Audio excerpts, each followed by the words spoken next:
दोनों पैर और सब बताएंगे।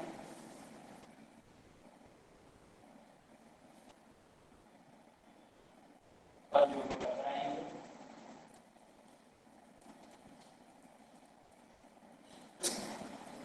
दोनों बाजू आगे की ओर, पीछे की ओर खींचेंगे, आगे की ओर खींचेंगे पूरी ताकत से। और ये जोड़ों के दर्द के लिए बहुत बढ़िया। पेड़ों में जो भी समस्या होता है, पेरिफेरल की समस्या है, यदि तो सूक्ष्म व्यायामों से बहुत ही लाभ। लेकिन जो अपने लिए करते हैं वो हमेशा हो जाते हैं। दूसरों के लिए करने वाले को दूसरों से सुख मिलता है, परमात्मा से सुख मिलता है, लेकिन जो अपने लिए अपने आप करते हैं वो अपने आप के पास से सुख मिलता है, और आपके पास बहुत ज्यादा सुख पड़ा। और दोनों उंगलियों को मुड़ेंगे, दबाएंगे पूरी ताकत के साथ, पूरे बल आवाज आवाज नहीं सुन पा रहे सर। आवाज कम आ रही है, आवाज नहीं सुन पा रहे। आवाज कम आ रही है, आवाज का प्रॉब्लम है, आवाज नहीं सुन पा रहे। अभी आ रही है, कम आ रही, कम अभी आ आवाज रही कम है, सुन नहीं पा रहे।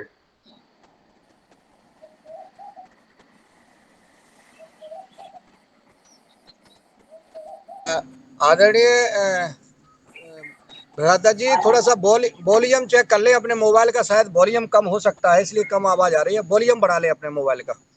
बड़ा सर, बड़ा है, थोड़ी आवाज नहीं कम नहीं, आ रही। आपका नहीं, आदरणीय किशोर जी का कह रहे हैं, योगाचार्य जी का हाँ वॉल्यूम बढ़ जाए। हाँ, उनका वॉल्यूम बढ़ाना है।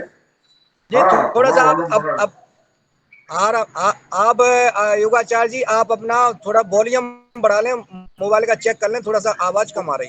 पूरा बड़ा हुआ है, जी जी लेकिन जी अभी जी जी। जो आपको आ रहा है वो हैंड्स फ्री से आ रहा है। अच्छा अच्छा, ठीक ठीक और ठीक है हैंड, हाँ ठीक ठीक, शुरू करिए। ओ ठीक है जी, ओम ओम ठीक।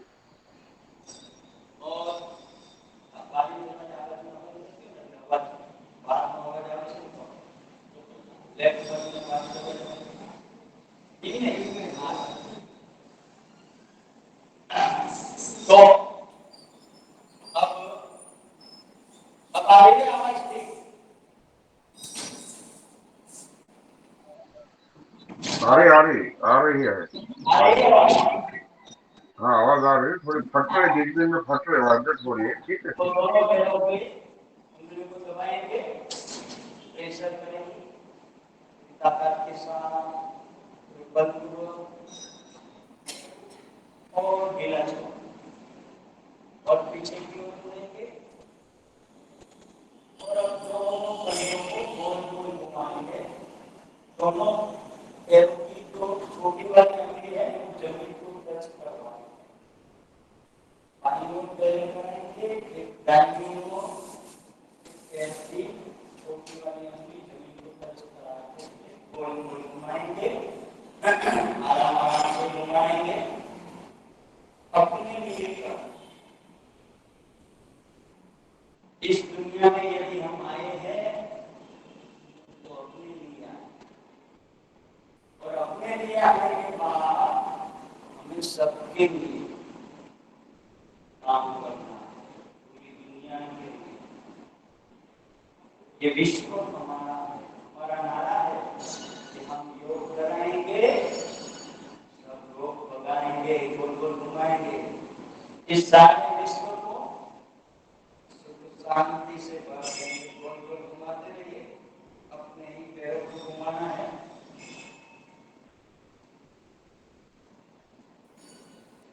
और एंटी क्लॉकवाइज घुमाएंगे, आराम आराम से घुमाएंगे, अपना प्रयास करते रहिए। जैसे जैसे आप अपना प्रयास करोगे वैसे वैसे आपके जोड़ों के दर्द अपने आप खत्म होना शुरू कर देंगे, क्योंकि आपकी मेहनत आपके लिए, और हम अपने लिए कभी मेहनत करते ही नहीं। तो अब दोनों पैरों पीछे क्या किया, सीधा दोनों पैरों आराम से।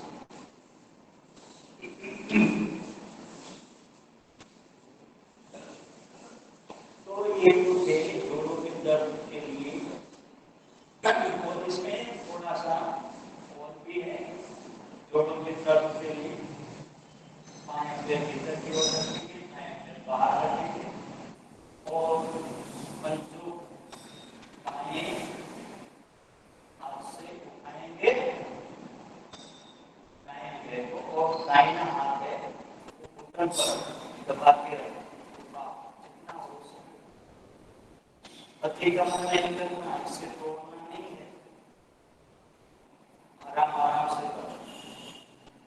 छोड़ दीजिए, फिर बदल अपने ही पैर है, आइए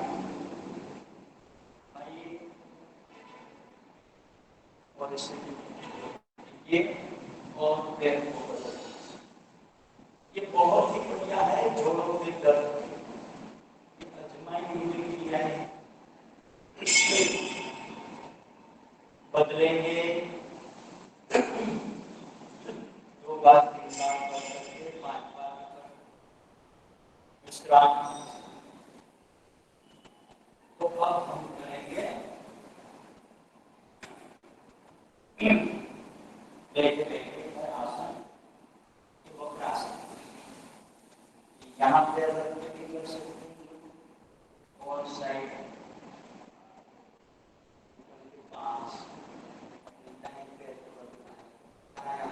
पीछे और बायां दाएं पैर के पास से निकाल के इसको भी को दबाना है, और ये हाथ यहाँ तक ले जाना है और गर्दन को दाईं ओर घुमाना है। इससे पेनक्रियाज ठीक होगा, इससे अपेंडिक्स कभी नहीं होगा, और किडनी ठीक हो जाएगी, पाचन तंत्र ठीक हो जाएगा, तब चला जाए।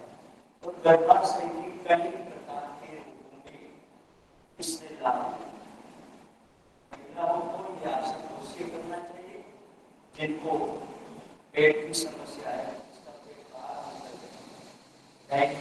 गया, उसके लिए बहुत बढ़िया है। पेट को लेके पानी में खड़ा रखेंगे, सीधा रखेंगे, बाएं हाथ को पीछे और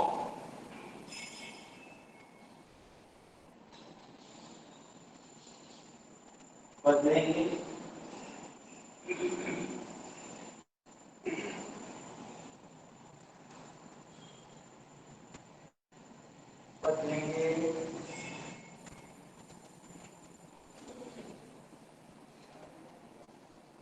विश्राम, ये पावर।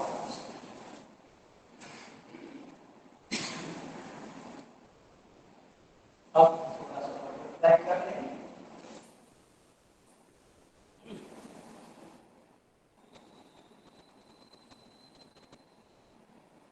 अब सब उल्टा लेट जाएंगे,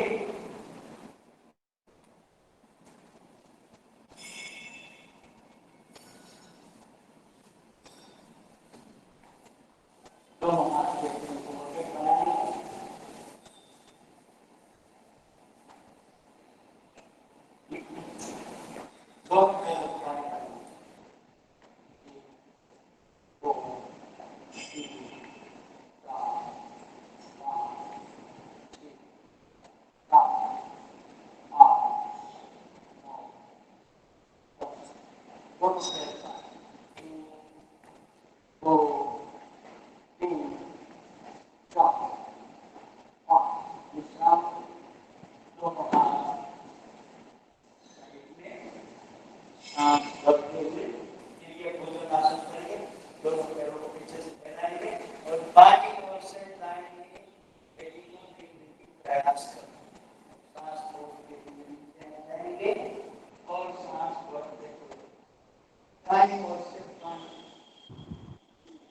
और सांस छोड़ते क्या जाएंगे, एक बाईं ओर से देखेंगे, सांस छोड़ नीचे आएंगे और सांस छोड़ती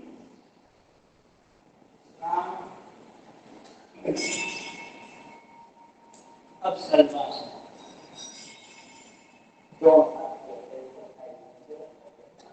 और बायां पैर ऊपर ये बदलेंगे, ये बदलेंगे, ये बदलेंगे, इसका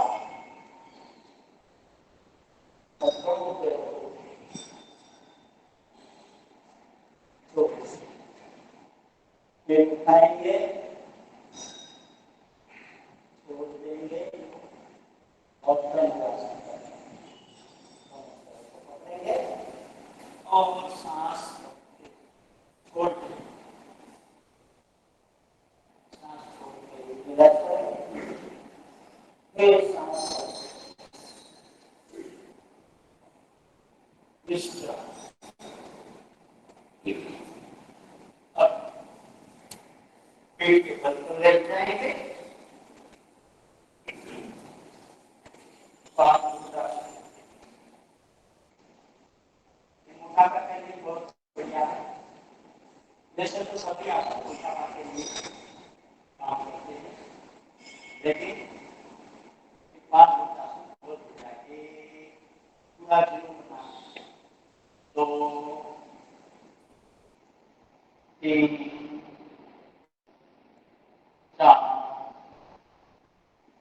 पाँच, एंटी क्लॉकवाइज से दो, तीन, चार, पाँच, माइनस एक, दो, तीन, चार,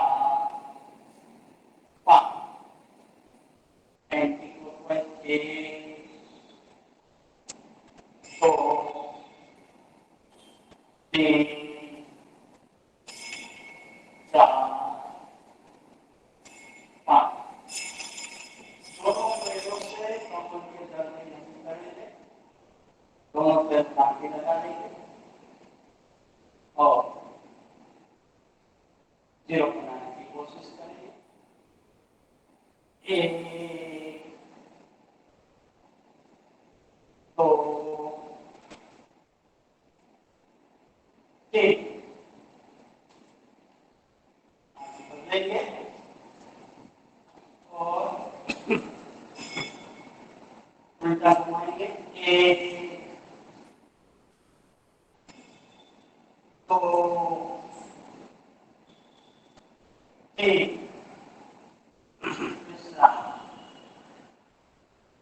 बाएं पैरों बैठ जाएंगे,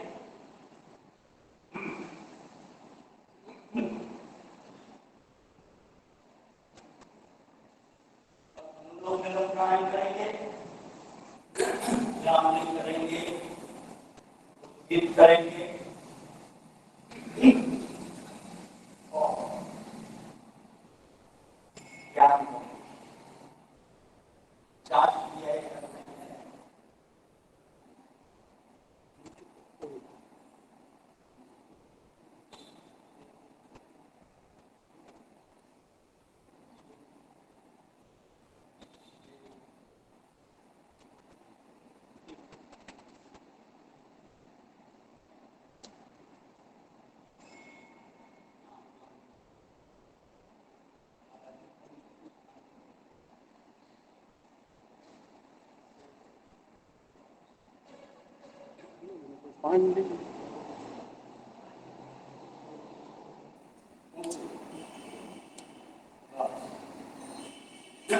तो आप करेंगे अनुलोम विलोम।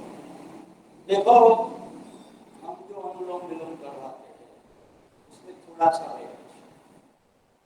स्वामी जी जो करवाते हैं बहुत बढ़िया है, लेकिन हमको थोड़ा सा ऐसा करना है कि थोड़ा वेरिएशन के साथ किया जाए। दाहिनी नासिका बंद करते हुए बाएं से सांस को भरेंगे और बाईं नासिका बंद करते हुए जब सांस छोड़ते हैं ब्रह्मवर्ती कुंडल के साथ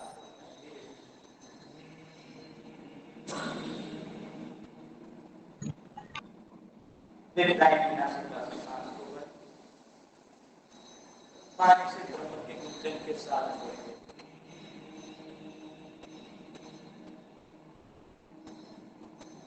बाएं नासिका से सांस को भरेंगे और दाएं से ब्रह्मवर्ती कुंडल के साथ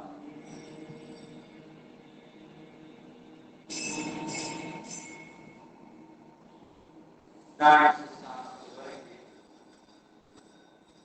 और बाएं से ब्रह्मवर्ती कुंडल के साथ। इस क्रिया को 5 मिनट तक दोहराएं और आवाज इतनी ही निकालेंगे जिसे हम सुन सके, आसपास के लोगों को सुनाने की जरूरत नहीं। जितनी धीमी आवाज निकालोगे उतना आपका सांस धीरे धीरे बाहर निकलेगा और ये सांस को धीरे धीरे छोड़ने का जो तरीका है हमारे स्वामी जी बता रहे हैं, स्वामी रामदेव जी, कि जितना धीरे सांस निकालोगे उतना कार्बन डाइऑक्साइड अधिक निकलेगा और ये गर्मी के मौसम में ये अनुलोम विलोम प्राणायाम है, उसके सांस छोड़ने की गति धीमी होनी चाहिए ताकि शरीर के भीतर जो भी विजातीय तत्व है साफ हो जाए और दिमाग हमारा तरोताजा हो जाए, हमारे फेफड़े मजबूत और शक्तिशाली।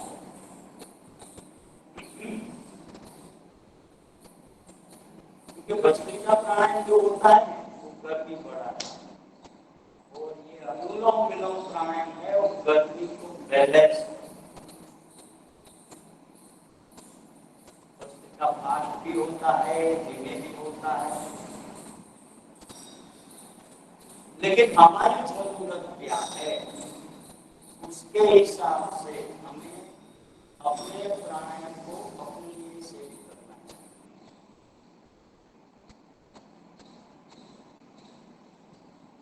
तो ये सब हमको कहां से रियासत में मिला है? पूज्य रामदेव जी महाराज, उनकी कृपा है हमारे पर। ये सारे प्राणायाम, सारे आसन हम सब लोग आज एक साथ जुड़ के कर रहे हैं। ये हमारा अहोभाग्य है कि ऐसे महासंत का जन्म हमारे जीवन काल में और उसके जीवन काल में हमारा जन्म हुआ ताकि ऐसे महापुरुष का लाभ हमें मिल जाए। ये हमारे लिए परमात्मा की असीम और इस असीम कृपा को सदा काल के लिए तो ठीक है ना मतलब ठीक है हाँ को नहीं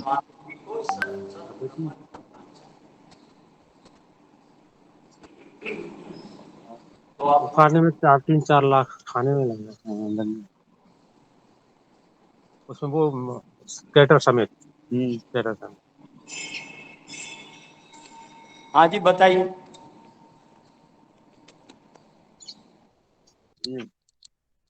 क्या बात? हाँ हाँ जी बोलिए। इसको तो जी सुरेश जी आपका माइक ऑन है, इसे ऑफ कर दीजिएगा सुरेश जी। मैं म्यूट कर देता हूँ, मैंने बदल लिया है। आदरणीय आप जारी रखिए। मैं कर देता हूँ। बोलिए बताइए। कोई बात नहीं। आदरणीय योगाचार्य जी करिए, वो थोड़ा सा उनका माइक अनम्यूट था इसलिए उनकी आवाज आ रही थी आप तक। आप कंटिन्यू रखिए। ओ मैंने म्यूट कर दिया है। यहाँ समाप्त करेंगे, दोनों हाथ के हथेली पर रगड़ेंगे, आंखों पर लगाएंगे, हथेली में आंख बंद किए हुए दोनों हाथों को हटाएंगे और अब करेंगे भ्रामरी, उद्गीत और भ्रमर। हमेशा ये तीन चीज अनिवार्य। स्वामी जी हर शिविर के समाप्ति में ये तीन क्रियाएं अवश्य करवाते हैं, क्योंकि दिल और दिमाग दोनों तंदुरुस्त रहना चाहिए। तो 3 बार भ्रामरी करेंगे, 3 बार उद्गीत करेंगे और 2-4 मिनट ध्यान करेंगे, प्रणव ध्यान। तो दोनों बीच वाली आंगली आंखों पर रखेंगे, प्रथम आंगली भ्रमर पर रखेंगे और छोटी वाली आंगली नासिका के छिद्र के पास रखेंगे और अंगूठा से छोटी वाली बूंद को दबाएंगे और 3 बार सांस भरते हुए और भ्रमर के गुंजन के साथ सांस को छोड़ें।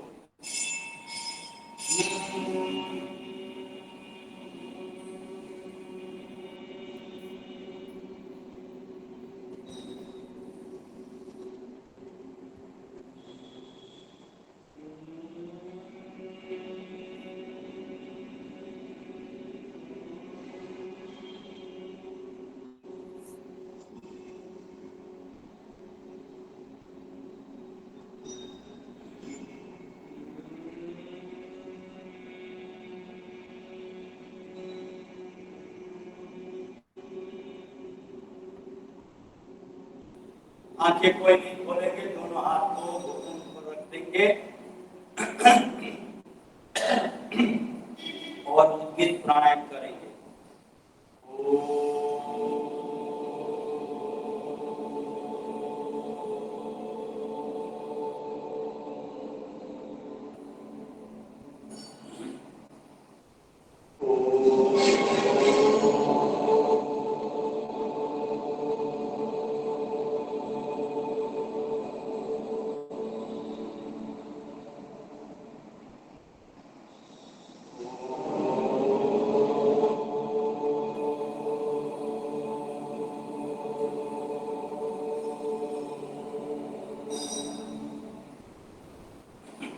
प्रणव का ध्यान करेंगे, आंखें खोलेंगे।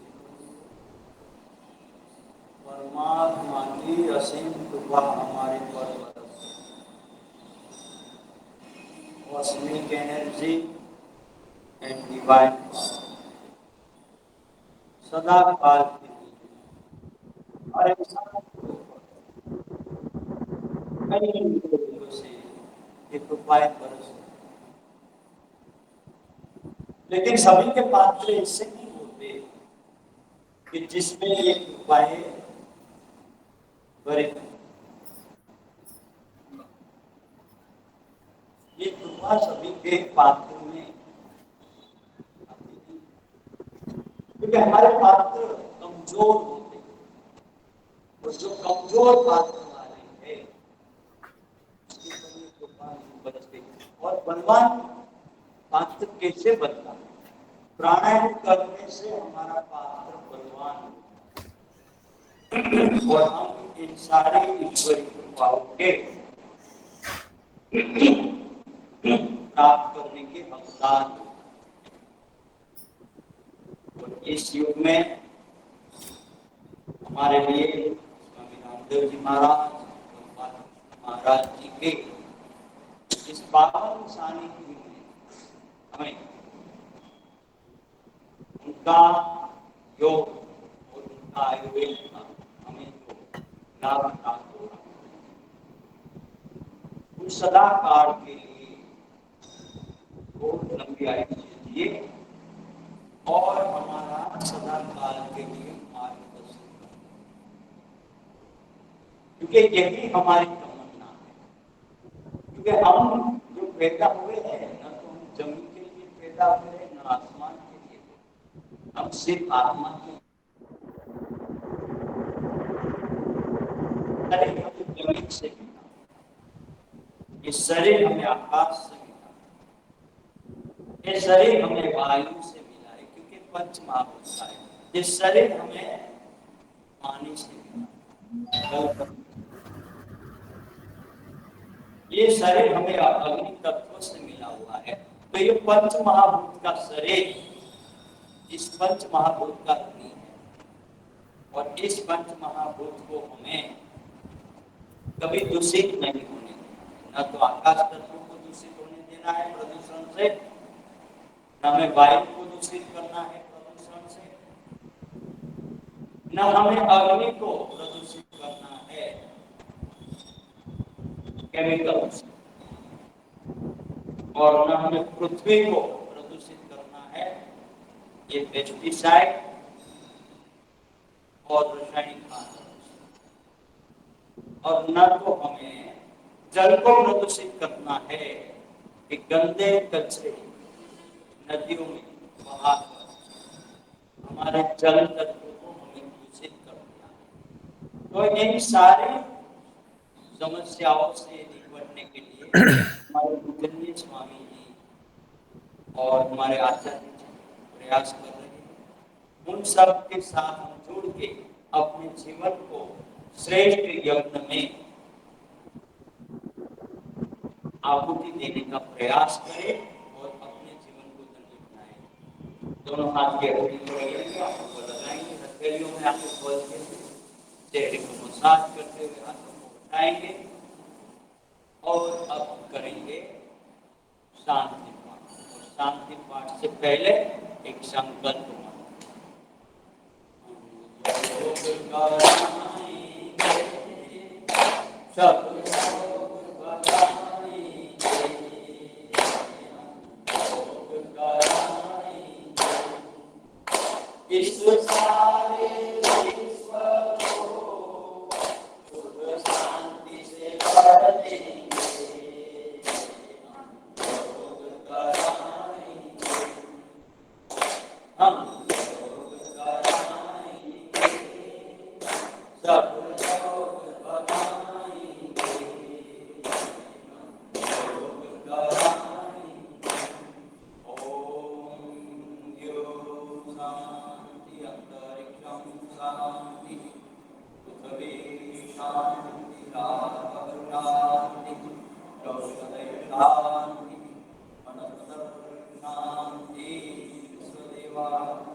आप सर्व के भीतर बैठे हुए परमात्मा को सत सत कोटि नमन।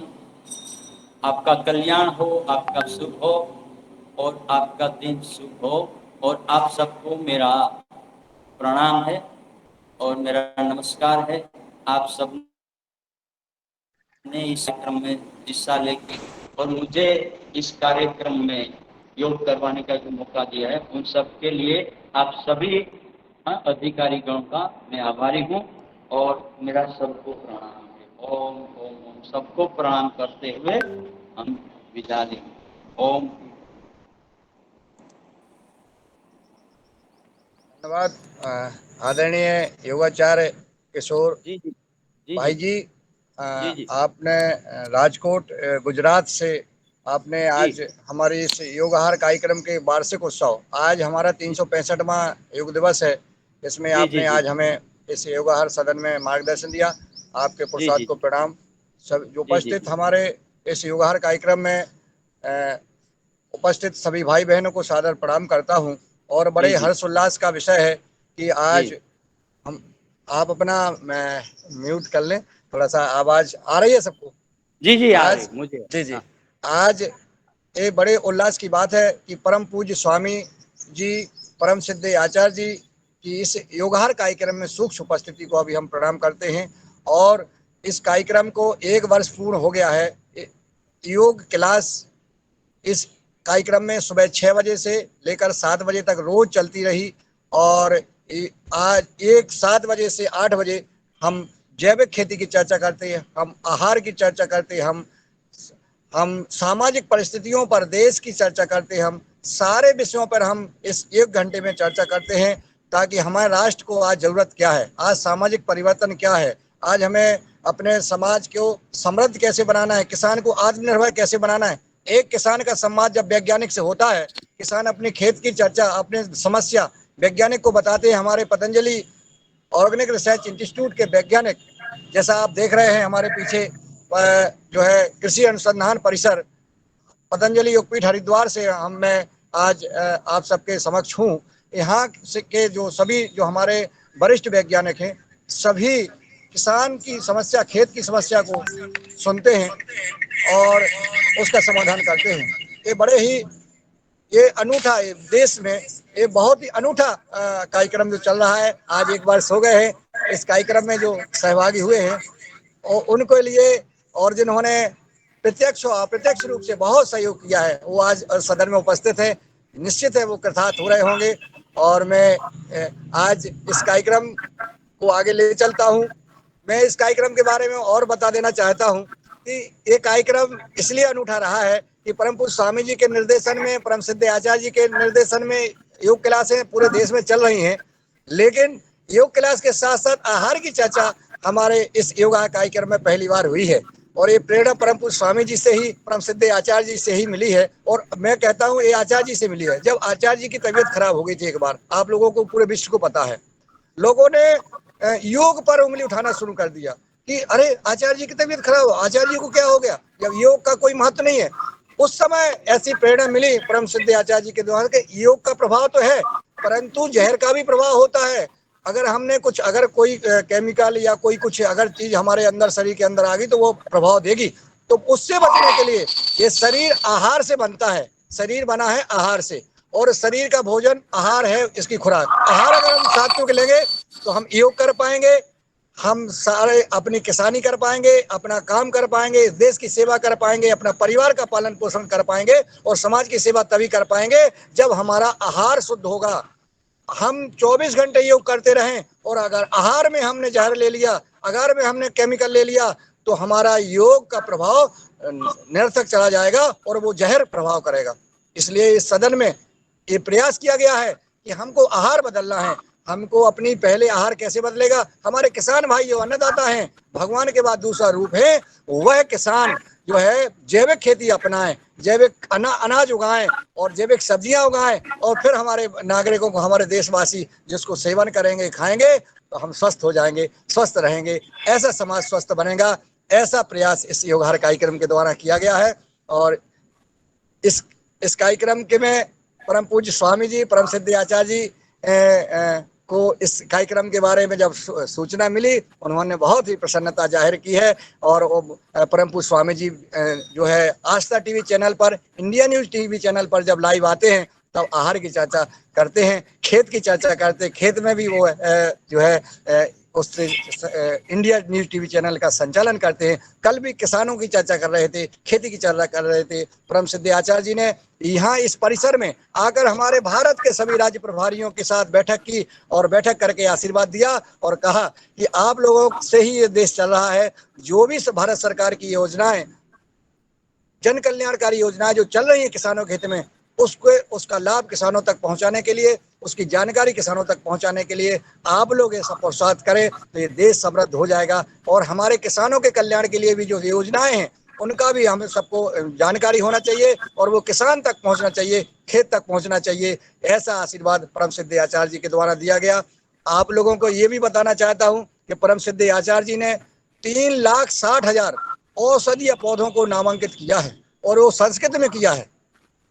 ये बहुत बड़ी बात है, जो विश्व में रिकॉर्ड है। कोई भी संस्थान आज तक, कोई भी सरकार हमारे भारत में पाए जाने वाले औषधीय पौधों का नामकरण कर सकी हो, यह पतंजलि योगपीठ के द्वारा, परम सिद्ध आचार्य जी के द्वारा किया गया।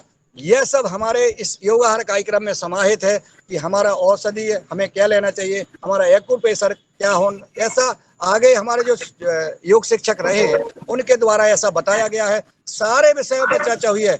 हमारे इस योगाहार कार्यक्रम में परम आदरणीय श्री CGM सर, श्री पवन कुमार जी के द्वारा इस कार्यक्रम को योगाहार का नाम अपने आप ही दिया गया था। ये पहले से प्रस्तावित नहीं था। हम लोग योग करते थे, कराते थे, और करते करते उनके मन में विचार आया कि इसका नाम योगाहार क्यों ना दिया जाए। एक नया नाम निकल के आया और वो नाम चला, और जब योगाहार नाम निकल के आया तो जैविक निर्मल ग्राम अभियान यात्रा की भी शुरुआत हुई। जैविक निर्मल ग्राम अभियान यात्रा, जैसा कि गांव में हम गए, गांव में जाने के बाद वहां गांव वालों को इकट्ठा किया, इकट्ठा करने के बाद हमने एक यात्रा निकाली गांव में, जैविक निर्मल ग्राम अभियान यात्रा। लोगों ने देखा ये क्या है, हमने हमारे भाइयों ने विभिन्न, जैसे महाराष्ट्र से शुरू हुई थी, आदरणीय नीलकंठ सावले जी इस कार्यक्रम में उपस्थित हैं, उनके सभी हमारे भाई बहन उपस्थित हैं। वहां पे एक बहुत विशाल यात्रा शुरू की। लोगों ने पूछा कि भैया ये काय की यात्रा निकल रही है? हमने कई पार्टियों की यात्राएं देखी हैं, भागवत की यात्राएं देखी हैं, धर्म की यात्राएं देखी हैं, लेकिन यह यात्रा क्या है? तो बताया गया कि यह यात्रा तुम्हारे जीवन की यात्रा है। अगर हमने आहार ठीक नहीं लिया, अगर हम जैविक खेती किसान करेंगे तो हम जो है स्वस्थ रह पाएंगे, अपने परिवार को कैंसर से, हार्ट अटैक से, किडनी खराब से बचा पाएंगे। सभी लोगों ने सराहा, और मध्य प्रदेश में भी इस यात्रा का आयोजन किया गया। इसमें बने सिंगार जी भी उपस्थित हैं। आगर जिले के सुसनेर मैना गांव में इस योगाहार यात्रा का भी किया गया, और भी विभिन्न जगह इस योगाहार यात्रा का कार्यक्रम किया गया, जिससे देश में प्रभाव पड़ रहा है। और मैं चाहूंगा सदन से इसमें उपस्थित हमारे बहुत समृद्ध और समर्थ भाई बहन जुड़े हुए हैं। ये देश के लिए हमें कुछ करना चाहिए। हमारा शरीर तो पशु पक्षी सब भर लेते हैं, परंतु देश में अगर हम जो है अपने समर्थ के अनुसार माउथ पब्लिसिटी कर सकें, अगर किसी के पास कोई साधन नहीं है, संसाधन नहीं है, समर्थ नहीं है, तो ईश्वर ने ये जो माउथ मुंह दिया है, इस मुंह से हम चर्चा कर सकते हैं योग की और आहार की। हम अगर हमने किसी समर्थ व्यक्ति तक अपनी बात पहुंचा दी और उन महान पुरुष ने ये एक्टिविटीज इस गतिविधि में शामिल हो गए, तो वो अपने समर्थ के अनुसार इस कार्यक्रम को बढ़ाएंगे। ये देश भर में, ये गांव भर में, जगह जगह ये कार्यक्रम पहुंच जाए, ऐसा प्रयास हमें करना है। आज सदन में सभी हमारे भाई बहन जो उपस्थित हैं, योग क्लास में उपस्थित हैं, एक एक व्यक्ति क्लासों में ये कार्यक्रम चला रहे हैं। इस प्रकार से हजारों भाई बहन देश के और विदेश के भाई बहन इस कार्यक्रम में शामिल हैं, वो सुन रहे हैं। उनसे मैं करबद्ध प्रार्थना करता हूं कि आप लोगों से निवेदन करता हूं कि ये क्लास चलती रहेगी, परंतु हम आप विभिन्न जगह अपनी अपनी योग क्लास चलाते हैं, सभी लोग शामिल नहीं हो पाते हैं रोज। आपसे निवेदन करते हैं कि अपनी योगाहार कार्यक्रम में या अपने कहीं संस्थान में, दुकान में, मार्केट में, बाजार में, जो सरकार में है, जो प्रशासन में है, जो विभिन्न सामाजिक संगठन और कार्यक्रमों में रहते हैं, शादी ब्याह में भी उपस्थित रहते हैं, वहां भी हमें आहार की चर्चा करना है, हमें जैविक खेती की चर्चा करना चाहिए, ऐसा हमारा निवेदन है। क्योंकि आप लोग अगर ऐसा करेंगे तो आपके कहने से निश्चित है कि आगे जो है हमें गति मिलेगी, दिशा मिलेगी, और ये दिशा जो है दशा बदलने में काम करेगी, ऐसा हमारा प्रयास है। चलिए, अब जो है 6:53 हो गए हैं। मैं 6:55 से इस योगाहार कार्यक्रम का दूसरा चरण शुरू करेंगे, और आज के हमारे जो योग शिक्षक योगाचार्य जी किशोर भाई जी ने राजकोट गुजरात से जो योग प्राणायाम, आसन, व्यायाम कराए हैं, उनके लिए बहुत बहुत साधुवाद, बहुत बहुत धन्यवाद। अब मैं इस कार्यक्रम को आगे ले जाते हुए, और चूंकि आज हमारा 365वां दिन है, और इस 365वें दिन में हम हर वर्ष ये भी बताना चाहते हैं कि 25-25 जी हाँ, और अभी हमारे चूंकि इसमें 98 लोग जुड़ गए हैं, और 100 की इसकी क्षमता है इस लिंक की, तो जो भी भाई वेटिंग में आएंगे तो उनसे निवेदन है कि वो फेसबुक लाइव पर जुड़ जाएं। ये फेसबुक लाइव पर भी कार्यक्रम संचालित है, क्योंकि चूंकि इसमें कैपेसिटी जितनी है उसके अलावा फिर इस लिंक में नहीं जुड़ पाएंगे, तो उनसे हमारा करबद्ध निवेदन है, प्रार्थना है कि वो भाई बहन और फेसबुक लाइव पर जुड़ जाएं और इस कार्यक्रम को सफल बनाने में अपना सहयोग करें। इस कार्यक्रम की मैं जो बात कर रहा था कि ये हमने 25-25 दिवस, हर 25 दिवस में एक उत्सव का कार्यक्रम के रूप में लिया है इसको। हमने 50वें कार्यक्रम से शुरू किया है, फिर 75वां, फिर 100, फिर 125, 150, 175, इस प्रकार से हमने ये कार्यक्रम को लेकर 25-25 दिन में और ये 365 दिन तक पूरा किया है। इसके पहले हमने 333वां उत्सव कार्यक्रम मनाया था। इस बीच में हमारे जो योग शिक्षक आए हैं, हमारे चीफ गेस्ट आए हैं, इसमें भी हमारे सरकार के जैसे विधानसभा प्रमुख सचिव आदरणीय अवधेश प्रताप सिंह यादव मध्य प्रदेश विधानसभा के इसमें शामिल हुए। हमारे इस कार्यक्रम में पद्मश्री विभूषित सम्मानित पद्मश्री महान पुरुष इस कार्यक्रम में रहे हैं, आज भी इस कार्यक्रम में उपस्थित हैं, जो भारत सरकार के द्वारा पद्मश्री सम्मान से अवार्ड से सम्मानित किए गए। ऐसे महान पुरुष, ऐसी उपलब्धियां इस कार्यक्रम में सहयोग और सहभागी बने हैं, जो बने हैं और जिन्होंने के प्रयास से, जिनके निवेदन से इस कार्यक्रम में वो आए हैं, उन्होंने मार्गदर्शन दिया, उन्होंने अपने जीवन का अनुभव बताया। ऐसा पुरुषार्थ करने वाले उन सभी भाई बहनों को भी मैं मुन्नीलाल यादव प्रणाम करता हूं। और मैं उम्मीद भी करता हूं कि सभी भाई बहन इस कार्यक्रम में, अगर आपके पास अनुभव है, आप अनुभव शेयर कर सकते हैं। और कब तक अनुभव शेयर करेंगे? जब तक आपका पूरा सेशन खत्म ना हो जाए।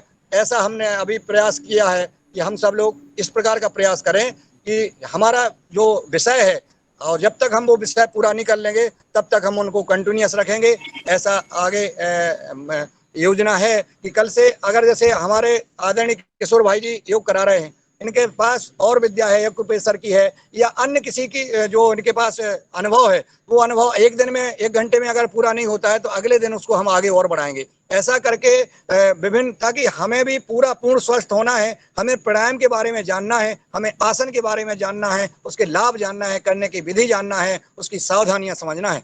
1 घंटे में सारा असंभव है, संभव नहीं है। इसलिए हम ऐसा आज के बाद कल से ऐसा शुरू करेंगे कि एक योग शिक्षक अपना पूरा पैकेज बताएंगे। जब तक नहीं बता पाएंगे तब तक उनको कंटिन्यूअस रखेंगे। इसी प्रकार से चीफ गेस्ट के रूप में हम जिनको किसी गाय के ऊपर, गौशाला के ऊपर, जैविक खेती के ऊपर, खाद बनाने के ऊपर, सामाजिक परिवेश के ऊपर, विभिन्न विषयों पर जो हमारे चीफ गेस्ट उद्बोधन देंगे, उनको जरूर हम सुनेंगे और उनको लगातार सुनते रहेंगे। क्योंकि बीच में हमें बहुत अनुभव प्राप्त हुआ, परंतु ये समय सीमा के कारण हमको पूरा उन महान पुरुषों को नहीं सुन पाए। उनसे प्रार्थना करते हैं कि अब वो पुनः हम सबको कल के बाद मार्गदर्शन दें, अपना आशीर्वाद प्रदान करें।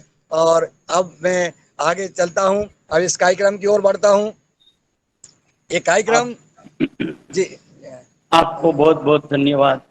और आपने आज 165वां दिन, यानी कि जन्म दिन है आज 165वां। हर रोज हमारा जन्म होता है और हर रोज हमारा कार्यक्रम शुरू होता है। तो आप सबको हमारी ओर से खूब खूब शुभकामनाएं और खूब खूब अभिनंदन, और बहुत आपका और हमारा सबका कार्यक्रम आगे बढ़े और हम जीवन में सफल हो, ऐसी हमारी प्रार्थना है। ओम ओम। धन्यवाद आदरणीय भ्राता जी। आपका आशीर्वाद और सुझाव, और गुजरात से जितने भी हमारे किसान भाई इस कार्यक्रम में जुड़े, उन्होंने अपना अनुभव बताया। गाय पालन को लेकर 5 लेयर और 3 लेयर की खेती के ऊपर भी अनुभव बताया। मैं सबको प्रणाम करता हूँ। आगे मैं अब कार्यक्रम करता हूँ। आप सब लोग म्यूट कर लें अपना, ताकि आवाज साफ आती रहे सबको। आज के इस कार्यक्रम में दैनिक योगाहार कार्यक्रम में 365वें वार्षिक उत्सव में सभी उपस्थित भाई बहनों का सादर प्रणाम। मैं मुन्नीलाल यादव, राज्य प्रभारी पतंजलि किसान सेवा समिति मध्य प्रदेश पूर्व क्षेत्र से, और आज मैं कृषि अनुसंधान परिसर पतंजलि योगपीठ हरिद्वार से सबको प्रणाम करता हूं।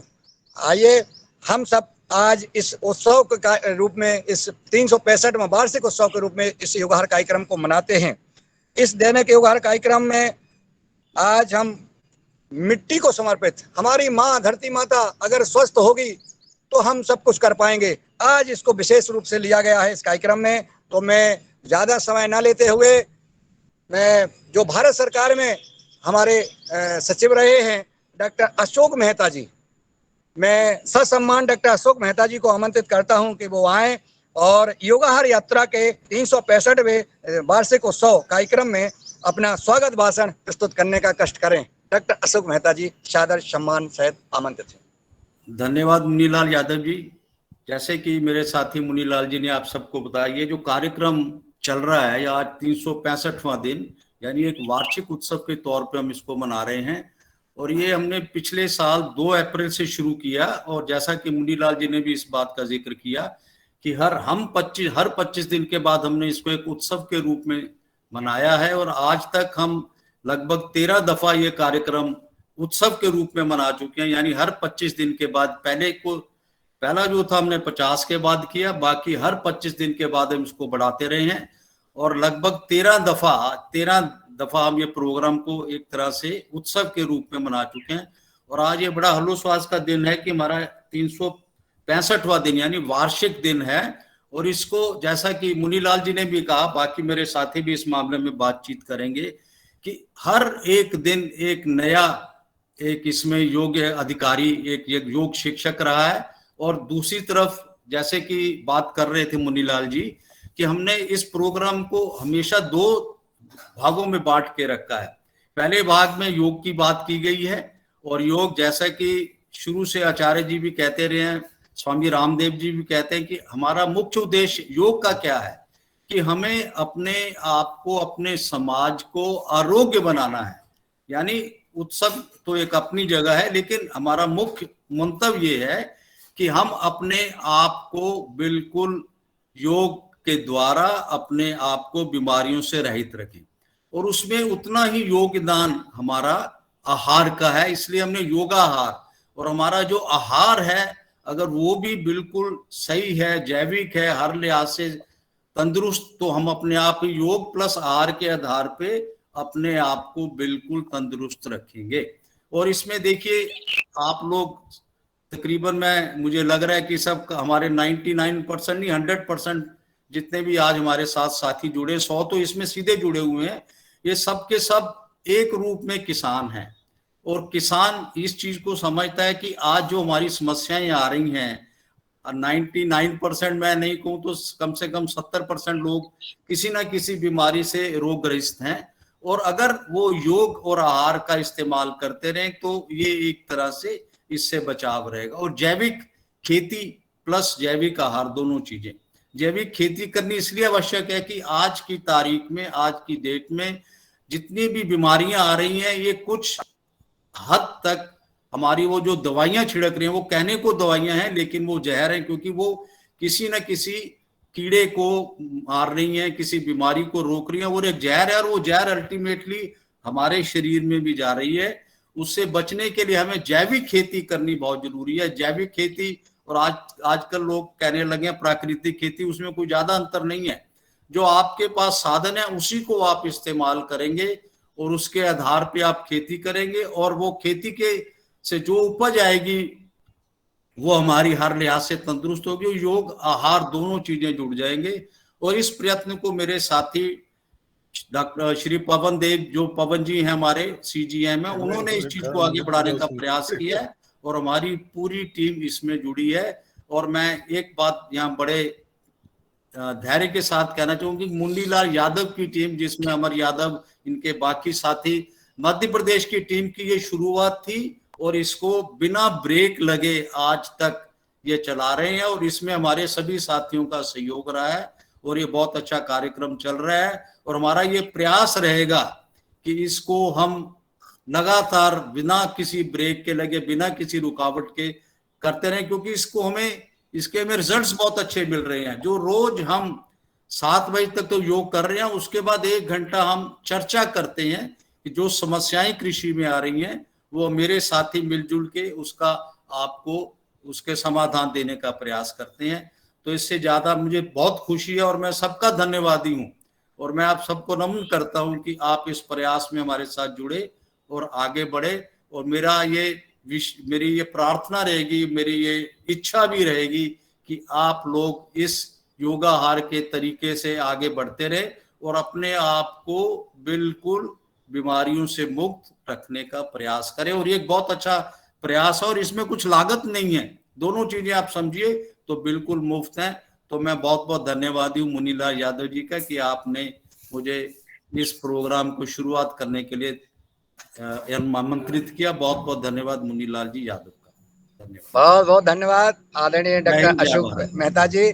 आपने अपना समय 4 मिनट में ही बिल्कुल आपने जो है अपना संबोधन और मार्गदर्शन दिया। आपने कहा है कि इसका रिजल्ट हमें दिख रहा है, यह बात सत्य है। आपके अनुभव, आप इस पतंजलि ऑर्गेनिक रिसर्च इंस्टीट्यूट के बहुत ही वरिष्ठ और अनुभवी और मार्गदर्शक इस कार्यक्रम के हैं। आपको सादर प्रणाम करते हैं। इसी प्रकार का आशीर्वाद बनाए रहिएगा और मार्गदर्शन करते रहिएगा।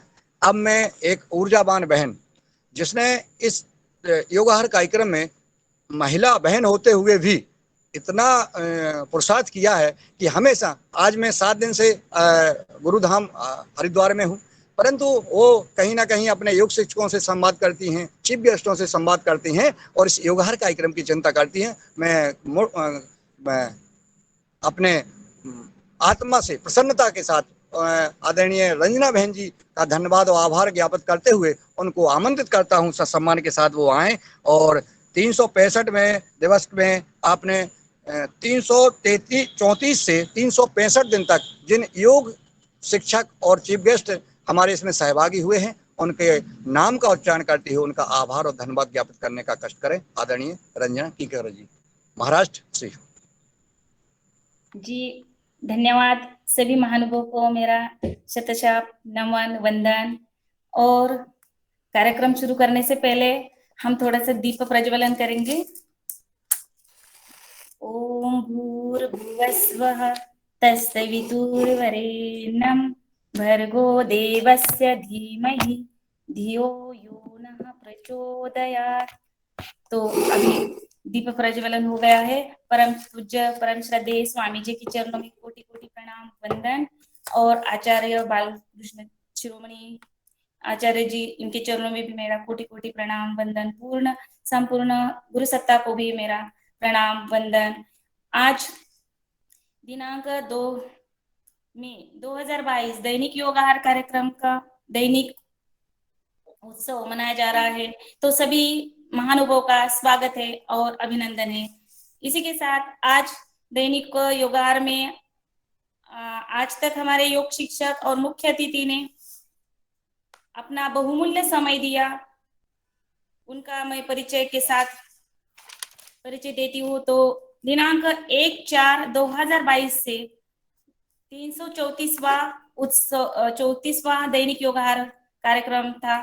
तो आदरणीय मुख्य योग शिक्षक थे आदरणीय विलास मधुकर डेहनकर बुलढाणा महाराष्ट्र से, और चीफ गेस्ट के रूप में थे आदरणीय श्री गजानन जगदराव पोटे शेगांव महाराष्ट्र से, आदरणीय कुमार वेदांत मिश्रा मध्य प्रदेश बवनी से, और चीफ गेस्ट आदरणीय सुरेश बी देसाई बेटकीहाल कर्नाटक से, आदरणीय रूबी चौहान काशीपुर उत्तराखंड से, आदरणीय डॉक्टर ज्योति शंकरराव धपाटे अंबेजोगाई महाराष्ट्र से, आदरणीय उर्मिला जी शर्मा डोंबिवली मुंबई से, आदरणीय श्री नर्मदा प्रसाद हाथिया इटारसी नर्मदापुरम से, आदरणीय माधव जी कुलकर्णी ठाणे महाराष्ट्र से, आदरणीय डॉक्टर पुष्पांजलि शर्मा मध्य प्रदेश से, आदरणीय शारदा जी सूर्यवंशी बिहार दिल्ली से, आदरणीय श्री कृष्ण गोपाल सिंह देहरादून से, आदरणीय श्री ब्रह्माजी शर्मा बिलवाड़ा राजस्थान से, आदरणीय माधवी जी कुलकर्णी ठाणे महाराष्ट्र से,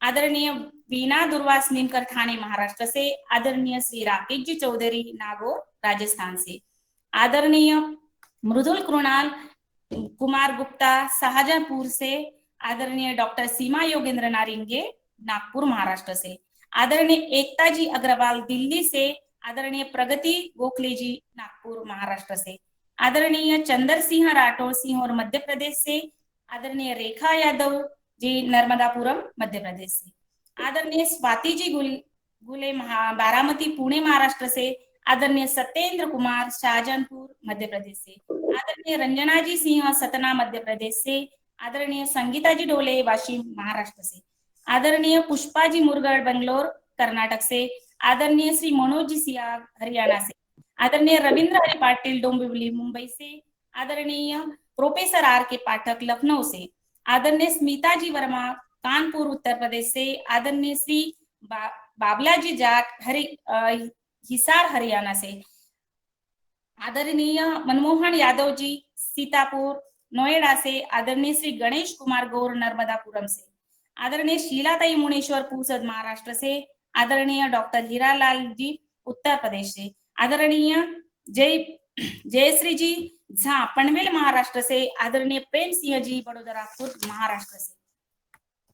आदरणीय श्री प्रतीक शाह छत्तीसगढ़ से, आदरणीय श्री महेश कुमार ठाकुर मध्य प्रदेश से, आदरणीय श्रीमती रजनी शाह पुणे महाराष्ट्र से, आदरणीय श्री शैलेंद्र ठाकुर मध्य प्रदेश से, आदरणीय शीतल पाटिल नई मुंबई से, आदरणीय डॉक्टर वीर सिंह जी उत्तराखंड से, आदरणीय डॉली शंकर दिल्ली से, आदरणीय किशन वीर चौधरी दिल्ली से, आदरणीय ब्रिज मोहन जी मुंदड़ा नासिक से, आदरणीय जी लखनऊ उत्तर प्रदेश से, आदरणीय श्याम सुंदर अहमदाबाद गुजरात से, आदरणीय प्रेमचंद शर्मा जी देहरादून उत्तराखंड से, आदरणीय शिखा जी कोटिया हिमाचल प्रदेश से, आदरणीय माधुरी बड़दवाल जी उत्तराखंड से, आदरणीय तपस्जी दास कलकत्ता से, आदरणीय रजनी शाह दिल्ली से, आदरणीय शीलाजी राणा दिल्ली, रीताजी राणा दिल्ली से, आदरणीय वंदना जी जोशी भट्ट कनाडा से, आदरणीय कुंजन जी जवल सीहोर मध्य प्रदेश से, आदरणीय रवि प्रकाश मौर्य उत्तर प्रदेश से, आदरणीय गणेश निंगुरकर यवतमाळ महाराष्ट्र से, आदरणीय प्रकाश जी अवताड़े वाशिम महाराष्ट्र से, आदरणीय प्रकाश जी राखाड़े ठाणे महाराष्ट्र से, आदरणीय क्रांति प्रकाश जी बिहार से। तो इन सभी योग शिक्षक और मुख्य अतिथि ने अपना अमूल्य ऐसा अपना समय दिया। उन सभी योग शिक्षक और चीफ गेस्ट का मैं धन्यवाद और आभार व्यक्त करती हूँ। सभी को सादर प्रणाम। ओम। धन्यवाद आदरणीय बहन रंजना जी, आपके पुरुषार्थ को पुनः प्रणाम करता हूँ। आपने 334 से लेकर के 365 दिन तक जो हमारे योग शिक्षक रहे हैं, चीफ गेस्ट रहे हैं, उनका आभार ज्ञापित किया। इसी प्रकार से उनसे हमारा निवेदन भी है कि वो इसी प्रकार का सहयोग करते रहें, अपना मार्गदर्शन देते रहें। और जो हमारे भाई बहन नहीं जुड़ पा रहे हैं, क्योंकि 100 व्यक्ति पूर्ण हो चुके हैं, अब लगातार वेटिंग में जो हमारे भाई बहन हैं वो फेसबुक पर लाइव फेसबुक पर जो है ज़रूर जुड़ जाएं। उनको हमारे जो साथी हैं सब लोग अपने उसमें ग्रुप में उनको शेयर जो लिंक जो है शेयर कर दें, जो हमारे चैट बॉक्स में डाली जा रही है वो भेज दें, ताकि वो लोग सब जुड़ जाएं, कोई वंचित न रहे। अब मैं इसी क्रम में आमंत्रित करता हूं आदरणीय हमारे बहुत ही ऊर्जावान साथी मुकेश मालवीय जी, जो होशंगाबाद नर्मदापुरम मध्य प्रदेश से हैं, और इनका भी इस कार्यक्रम में विशेष सहयोग रहा है। बहुत उन्होंने देश और विदेश से हमारे साथीगण जोड़े हैं। मैं आमंत्रित करता हूँ सम्मान के साथ कि वो आएँ। और 365 दिन में हमारे कहाँ से कैसे योग शिक्षक और चीफ गेस्टों का हमने संचय करके इस कार्यक्रम का भव्य रूप दिया है। आदरणीय मुकेश मालवीय जी सादर आमंत्रित है, अपना 6 मिनट में अपना उद्बोधन देने का कष्ट करें। जी धन्यवाद भ्राता जी। ओम। सभी को सादर प्रणाम। सर्वप्रथम हम विघ्नों को दूर करने वाले और विवेक को जागृत करने वाले ज्ञान और बुद्धि के अधिनायक देवता श्री गणेश जी का आह्वान करेंगे। वक्रतुंड महाकाय सूर्य कोटि समप्रभा निर्विघ्नं कुरु मे देवेषु सर्वकार्येषु सर्वदा। सर्वप्रथम परम पूज्य स्वामी जी श्रद्धेय आचार्य जी को नमन करते हुए सदन में जुड़े सभी योगनिष्ठ भाई बहन एवं किसान भाई, वैज्ञानिक, डॉक्टर सभी को सादर प्रणाम करता हूं। आज दिनांक 2/5/2022 को 365 दिन एवं 1 साल दैनिक योगाहार क्लास पूर्ण होने पर सभी को बहुत बहुत शुभकामनाएं एवं बधाई। पिछले साल कोरोना काल में 2 मई 2021 को शुरू हुई क्लास आदरणीय श्री पवन सर जी के नेतृत्व में आदरणीय श्री विवेक बेनीपुरी जी एवं किसान सेवा समिति के राज्य प्रभारी आदरणीय मुन्नी लाल जी के नेतृत्व में दैनिक योगाहार क्लास का आरंभ किया। आदरणीय पवन सर ने क्लास का नाम दैनिक योगाहार क्लास दिया। भारत की एक पहली क्लास है, इसमें 1 घंटे योग और 1 घंटे आहार की चर्चा होती है। मैं शुरू से ही इस क्लास में जुड़ा हूँ, तभी से हम प्रतिदिन एक नए योग शिक्षक को चीफ गेस्ट का चयन विभिन्न राज्यों और तथा विदेशों फेसबुक एवं मैसेंजर व्हाट्सएप के माध्यम से करते। प्रतिदिन नए नए योग शिक्षक चीफ गेस्ट कुछ ना कुछ सीखने को मिलता है। प्रतिदिन हमारे चीफ गेस्ट किसान, वैज्ञानिक, जैविक खेती, खाद, बीज और आहार की चर्चा करते हैं। देश एवं विदेश एक दूसरे का हमारा परिचय हुआ, व्यापार की चर्चा, व्यापार की बातें हुई, सभी ने खेती के तरीके जाने, खाद बनाने सीखी, परिवार और समाज में स्वास्थ्य लाभ के साथ सम्मान भी बढ़ा। हमारे साथ विभिन्न राज्यों और विदेशों के योग शिक्षक और चीफ गेस्ट जुड़े, जैसे हमारे मध्य प्रदेश, महाराष्ट्र, आसाम, झारखंड, उत्तर प्रदेश, दिल्ली, हरियाणा, हरिद्वार, मुंबई, चंडीगढ़, पंजाब, गुजरात, शिलोंग, हिमाचल प्रदेश, कर्नाटक, पश्चिम बंगाल, उड़ीसा, राजस्थान, देहरादून और उत्तराखंड, और विदेश जैसे अमेरिका, कनाडा, नेपाल से भी हमने योग शिक्षक जोड़े। इस योगाहार कार्यक्रम में मुख्य अतिथि के रूप में हमें कई व्यक्तियों द्वारा जैविक खेती और अन्य विषय पर महत्वपूर्ण जानकारी एवं सुझाव दिए गए। यद्यपि सभी व्यक्तियों का नाम लेना संभव नहीं है, फिर भी कुछ आज के दिन हम याद कर रहे हैं, वो नियमबद्ध हैं। जो पद्मश्री प्राप्त जैसे आदरणीय डॉक्टर जनक मिल्लीगन पल्टा जी इंदौर से हैं। दूसरे आदरणीय श्री सेठ पाल जी सहारनपुर उत्तर प्रदेश से हैं। आदरणीय श्री चिंतला वेंकट रेड्डी जी हरिद्वार से हैं। आदरणीय श्री प्रेमचंद शर्मा जी देहरादून उत्तराखंड से हैं। आदरणीय माधुरी बर्तवाल जी देहरादून उत्तराखंड से हैं, ये पद्मश्री प्राप्त हैं। ऐसे ही IAS अफसर हमने जो जोड़े हैं, आदरणीय डॉक्टर कमल टावरी जी पूर्व सचिव गृह मंत्रालय भारत सरकार। आदरणीय डॉक्टर हीरालाल जी addition director health Lucknow Uttar Pradesh. आदरणीय कृष्णवीर चौधरी जी कृषि सलाहकार संसदीय स्थान समिति भारत सरकार। आदरणीय श्री मुनीष जी पूर्व मुख्य महाप्रबंधक नाबार्ड लखनऊ उत्तर प्रदेश से। आदरणीय वंदना जोशी भट्ट प्रबंध निदेशक हॉस्पिटल ग्रह कनाडा से। ऐसे ही हमने विदेश से भी योग शिक्षक जोड़े हैं, जैसे भारत जी गुप्ता अमेरिका से जोड़े हैं, प्रियंका अग्रवाल जी कनाडा से जो, सावित्री पराजुली नेपाल से हमारे योग शिक्षक जुड़े हैं। इनके अलावा हमने हमको स्वामी विदेश देव जी, स्वामी पुण्यदेव जी, स्वामी आनंद देव जी और स्वामी यज्ञदेव जी और आदरणीय राकेश जी का भी हमें आशीर्वाद प्राप्त हुआ। इनका श्रेय इन सभी का श्रेय हमारे पांचों संगठन को जाता है। पतंजलि योग समिति, भारत स्वाभिमान, महिला पतंजलि योग समिति, युवा भारत, किसान सेवा समिति। इस योगाहार यात्रा में योगदान देने वाले कार्यकर्ता सभी को सदन के पुनः मैं प्रणाम करता हूँ। बहुत बहुत धन्यवाद, बहुत बहुत अभिनंदन करता हूँ। ओम। बहुत बहुत धन्यवाद आदरणीय मुकेश मालवीय जी, आपने भव्य जो है अपना उद्बोधन दिया है। सारे उनको समाहित करके आपने जो पतंजलि योगपीठ से इस कार्यक्रम को संचालित किया जा रहा है, आपने सबको, चूंकि सभी का नाम लेना तो संभव नहीं था, परंतु आपने सबको समेट करके धन्यवाद आपके। आप अपने इस कार्यक्रम में जुड़े रहिएगा और सहयोग करते रहिएगा। मैं इसी क्रम में अब आमंत्रित करता हूं आदरणीय रवि अविराज जी और अक्षय जी को कि वो आए और डॉक्टर वीर सिंह जी का जैविक गान ऑडियो प्रस्तुत करने का कष्ट करें।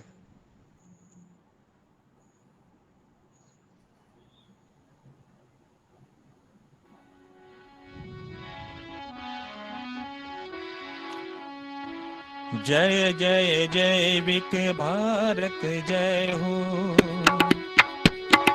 जय जय जैविक भारत जय हो। संवर्धित कर बीज धरती के, भारत सुदृढ़ निर्भय हो। सौर किरण से ऊर्जा प्राप्त कर, अरण्य भू हरियाली में हो।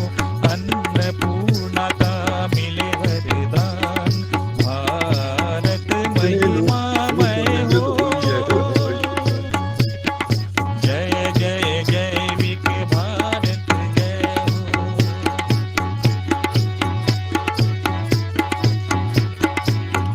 धन धान अरण्य से सराबोर हो, भविष्य हमारा उज्जवल हो। सुजला सुफला धरती पर, भारत का जन जन प्रबल हो। नव धान्य से नव क्रांति, नव संकल्प कभी ना निर्बल हो। जैविक गाँव जैविक भारत, जैविक दुनिया जैविक हमारा संबल हो। जय जय जैविक भारत जय हो।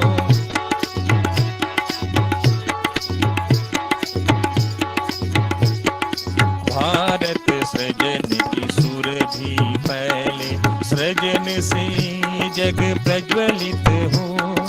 भारत सृजन की सुरभि फैले, सृजन से जग प्रज्वलित हो। ग्राम स्वराज, बीज स्वराज, दल स्वराज, भावना पुष्पित पल्लवित हो। जैव मंडल में जैव क्रांति, क्रांति से जन मन पुलकित हो। भारत की जैविक माटी में भारत बीजा लोभित हो।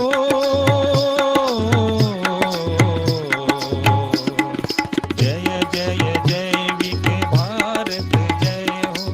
जय जय जैविक भारत जय हो। जय जय जैविक भारत जय हो। धन्यवाद आदरणीय अविराज अक्षय जी, बहुत सुंदर प्रस्तुति आपने जो गान किया है, मैं प्रणाम करता हूं और आदरणीय डॉक्टर वीर सिंह जी को भी धन्यवाद देता हूं कि यह प्रस्तुति बहुत ही उत्तम, बहुत धन्यवाद। और अब मैं अक्षय जी और अविराज जी को ही आमंत्रित करता हूं कि वो डॉक्टर KN शर्मा जी का मृदा स्वास्थ्य का महत्व बताने के लिए मैं आमंत्रित करता हूं कि आप दिखाएं उनका वीडियो कि मृदा हमारे मिट्टी का क्या महत्व है। सादर आमंत्रित है प्रस्तुति के लिए। प्यारे कृषक भाइयों, मैं डॉक्टर KN शर्मा, निदेशक मृदा विज्ञान, पतंजलि योगपीठ हरिद्वार। आज मैं आपको मृदा परीक्षण के बारे में कुछ बताना चाहता हूं। जैसे हम अपने शरीर में किसी तरह की कोई विकार आता है तो उसके लिए हमें टेस्ट करवाने की ज़रूरत पड़ती है, चाहे वो खून की जांच हो, चाहे किसी और तरह का एक्सरे या कोई किसी तरह का स्कैनिंग वगैरह हो। इसी तरह ही जो मृदा है उसका परीक्षण भी जो है हमें अच्छी फसल लेने के लिए, अच्छी आमदनी के लिए बहुत ज़रूरी है। तो मृदा परीक्षण का सबसे अच्छा जो चीज़ है उसमें ये है कि हमें जो मृदा के परीक्षण के लिए जो सैंपल लेना है, मिट्टी का जो सैंपल लेना है, तो वो हमें अपने खेत, जिस खेत के बारे में हम जानना चाहते हैं, तो उस खेत से हमें सैंपल लेना है। तो सैंपल लेने की ये एक विधि है, हमें उस विधि के अनुसार ही सैंपल लेना चाहिए और उसके बाद उस सैंपल को जो है परीक्षण के लिए लेबोरेटरी में जो है हम भेज सकते हैं। तो सबसे पहले क्या है कि जिस खेत का आपने परीक्षण करवाना है उसकी मृदा जो है जांच के लिए जहाँ से आपने लेनी है, तो उस खेत का जो है सबसे इम्पोर्टेंट चीज़ ये है कि वो जो सैंपल आप लोगे तो वो जो है सैंपल जो है उस खेत का रिप्रेजेंटेटिव होना चाहिए, उस खेत का प्रतिनिधित्व करना चाहिए और खेत जो है वो बिल्कुल समतल होना चाहिए। तो आप खेत के जो है, अगर मान लो आपका 1 एकड़ का खेत है तो 4 से 6 जगह तक आप जिग जैग मोशन में जो है आप जगह निर्धारित कर सकते हैं। तो उस जगह से जो है आप चाहे आप खुरपे से सैंपल ले सकते हैं और चाहे जो सॉइल ऑगर से सैंपल ले सकते हैं। तो खुरपा से सैंपल लेने की ये विधि ये है कि आपको जो है उस एक जो स्पॉट जो आपने सिलेक्ट किया है उस पे जो है V शेप का जो है आपको निशान बनाना पड़ेगा और उस निशान में जो है आपको 6 से 8 इंच तक का जो है सैंपल लेना है। और इसी तरह ही वो जो सैंपल जो है आप अगर ऑगर से ले सके तो वो ऑगर से भी जो है 6 या 8 इंच का मार्क लगा होता है तो वो सैंपल ले सकते हैं। तो उसके बाद ये जो आपने 6 जगह जो निर्धारित की है वहां से सारा सैंपल जो है एक पॉलीथीन की शीट या कोई किसी अखबार पे या किसी कागज पे जिसपे किसी तरह का भी कोई कंटेमिनेशन वगैरह ना हो, वहां सारे इकट्ठे करके उस सैंपल को जो है उसके जो है आप अच्छी तरह मिला लीजिए। उसके 4 भाग कीजिए, 4 में से आमने सामने वाले भाग जो है 2 छोड़ दीजिए और बाकी 2 भाग ले लीजिए और इस तरह जो है आप उसको सैंपल को कम करता जाइए और जब आपका सैंपल तकरीबन 500 या 800 ग्राम तक रह जाए तो उस सैंपल को जो है फिर आप एक कपड़े की थैली में या प्लास्टिक की थैली में जिसमें किसी तरह की भी कंटेमिनेशन ना हो उसमें भरकर जो है लेबोरेटरी में भेज सकते हैं। तो लेबोरेटरी में फिर इस मृदा का जो है परीक्षण अलग अलग तत्वों के लिए किया जाएगा। तो उस सैंपल के बारे में आपने अपना नाम, पिता का नाम, गांव का नाम और कौन सी जो है उस पे फसल लगी हुई है और उसके पहले क्या फसल थी और किन फसलों के बारे में आपने जो है उसकी जानकारी लेनी है, कौन से उर्वरक डालने हैं, क्या आपने ऑर्गेनिक डालने हैं या इनऑर्गेनिक डालने हैं। तो ये सारी जो चीजें, ये रिकमेंडेशन जो है आपको जो है वो मिट्टी विभाग द्वारा जो है दी जाएंगी। तो इसलिए जो है आप अपनी मृदा का परीक्षण जरूर कराइए, ये बहुत ही जरूरी है। इससे जो है आपको जो है मृदा में जिस चीज की कमी है या ज्यादातर है उस चीज का जो हमें पता चल जाएगा और उसी के हिसाब से हम जो है उर्वरक डालेंगे और हमारी जो उत्पाद है उसमें वृद्धि होगी। धन्यवाद। मेरे प्यारे कृषक भाइयों, मैं डॉक्टर के.एन. शर्मा, निदेशक मृदा विज्ञान, पतंजलि योगपीठ हरिद्वार के कृषि अनुसंधान परिसर से आपसे पहले भी 2 वीडियो द्वारा परिचित हो चुका हूं। तो जैसे मैंने आपको पहले वीडियो में बताया था कि मृदा परीक्षण कृषकों के लिए कितना ज़रूरी है, क्योंकि उसके ऊपर ही जो है कितने उर्वरक हमने अपने खेत में डालने हैं और उन्हीं उर्वरकों की मात्रा से जो कि सही मात्रा में डाले जाएंगे आपकी जो है कृषि पैदावार में बढ़ोतरी होगी। तो इससे आप लोगों का जो है आर्थिक रूप से आपका जो है काफ़ी आपको मदद मिलेगी। और ये जो मृदा परीक्षण है उसके लिए जो है हमें सैंपल जो है मिट्टी का परीक्षण के लिए जो अपने खेत से लेना है उसके बारे में जो विधि आपको मैंने बता दी है। तो जो सैंपल आपके द्वारा लिया जाएगा उस सैंपल को जो है प्रयोगशाला में भी हम उसका जो है एनालिसिस कर सकते हैं और एक और तरीका है जिससे हम उसका एनालिसिस कर सकते हैं। तो ये जो प्रयोगशाला में उसका कैसे एनालिसिस किया जाता है उसके बारे में मैंने एक और वीडियो में आपको बताया था। तो आज मैं जो दूसरी विधि जो है, जो बहुत ही एक आसान विधि है और कृषक जो है अपने लेवल पे भी इसको कर सकता है, या कोई और गांव से जुड़ा हुआ व्यक्ति या कृषक खुद ही इसको जो है एक अपनी आमदन का साधन बना के भी अपने गांव के, अपने ब्लॉक के, अपने जिले की जो मिट्टी है टेस्ट करके कुछ कमाई भी कर सकता है और अपने जो है कृषक भाइयों का वो आर्थिक रूप से उनकी मदद भी कर सकता है। तो इसमें जो थोड़ी सी ट्रेनिंग की जरूरत है और जो 4-5 घंटे की ट्रेनिंग से जो है जो भी आदमी चाहिए वो इससे जो है अपने मिट्टी का जो है परीक्षण कर सकता है। तो इसका नाम जो है धरती का डॉक्टर रखा गया है। तो इसमें जो है कि ये जो है हमें जैसे प्रयोगशाला में बड़े बड़ी महंगी मशीनों से एनालिसिस का काम करना पड़ता है, तो ये एक सिंपल ये धरती का डॉक्टर है। तो ये एक किट है होती है, तो जिसमें अलग अलग तरह के जो सोल्यूशन है, जो 5 पैरामीटर हम एनालिसिस करते हैं वो सोल्यूशन इसमें होते हैं और वो जो सोल्यूशन है इधर रखे गए हैं। तो वो जो सैंपल जो मिट्टी का जो खेत से लिया जाता है और उसको तैयार करने के बाद जो है वो तैयार करने की भी विधि जो है मैं इस जो ग्राफिक्स के थ्रू आपको इसमें बताई जाएगी। तो जो सैंपल जब तैयार हो जाता है तो इस तरह ये मिट्टी का सैंपल तैयार हो गया। तो अब इस सैंपल को जो है हम अलग अलग 5 पैरामीटर के लिए एनालिसिस करते हैं। तो ये सभी जो पांचों पैरामीटर है उनमें जो है कुछ हम रिएजेंट डालते हैं, कुछ मात्रा में उसको पहले उसको तोल के उसमें जो है रिएजेंट डालते हैं और उसका जो है एक तरह का रंग जो है वो बन जाता है। और उस रंग को जो है ये हमारे पास एक कलर चार्ट है जिसको धरती का डॉक्टर करते हैं। तो ये अलग अलग पैरामीटर के लिए इस कलर चार्ट से जो है हम उसको पहचान करते हैं कि आपकी जो मृदा है वो किस श्रेणी में आती है। तो हमारी जो मेन श्रेणियां हैं वो 3 ही श्रेणियां हैं, जिसमें है किसी तत्व की कमी है, जो कोई तत्व है जो मध्यम लेवल पे है, या जो कोई तत्व जो है वो ज्यादा मिकदार में है। तो अगर वो तत्व की कमी है उस मिट्टी में तो उसमें उर्वरक जो है हमें ज्यादा डालने पड़ेंगे। अगर मध्यम है तो जो भी रिकमेंडेशन है वही डालना पड़ेगा।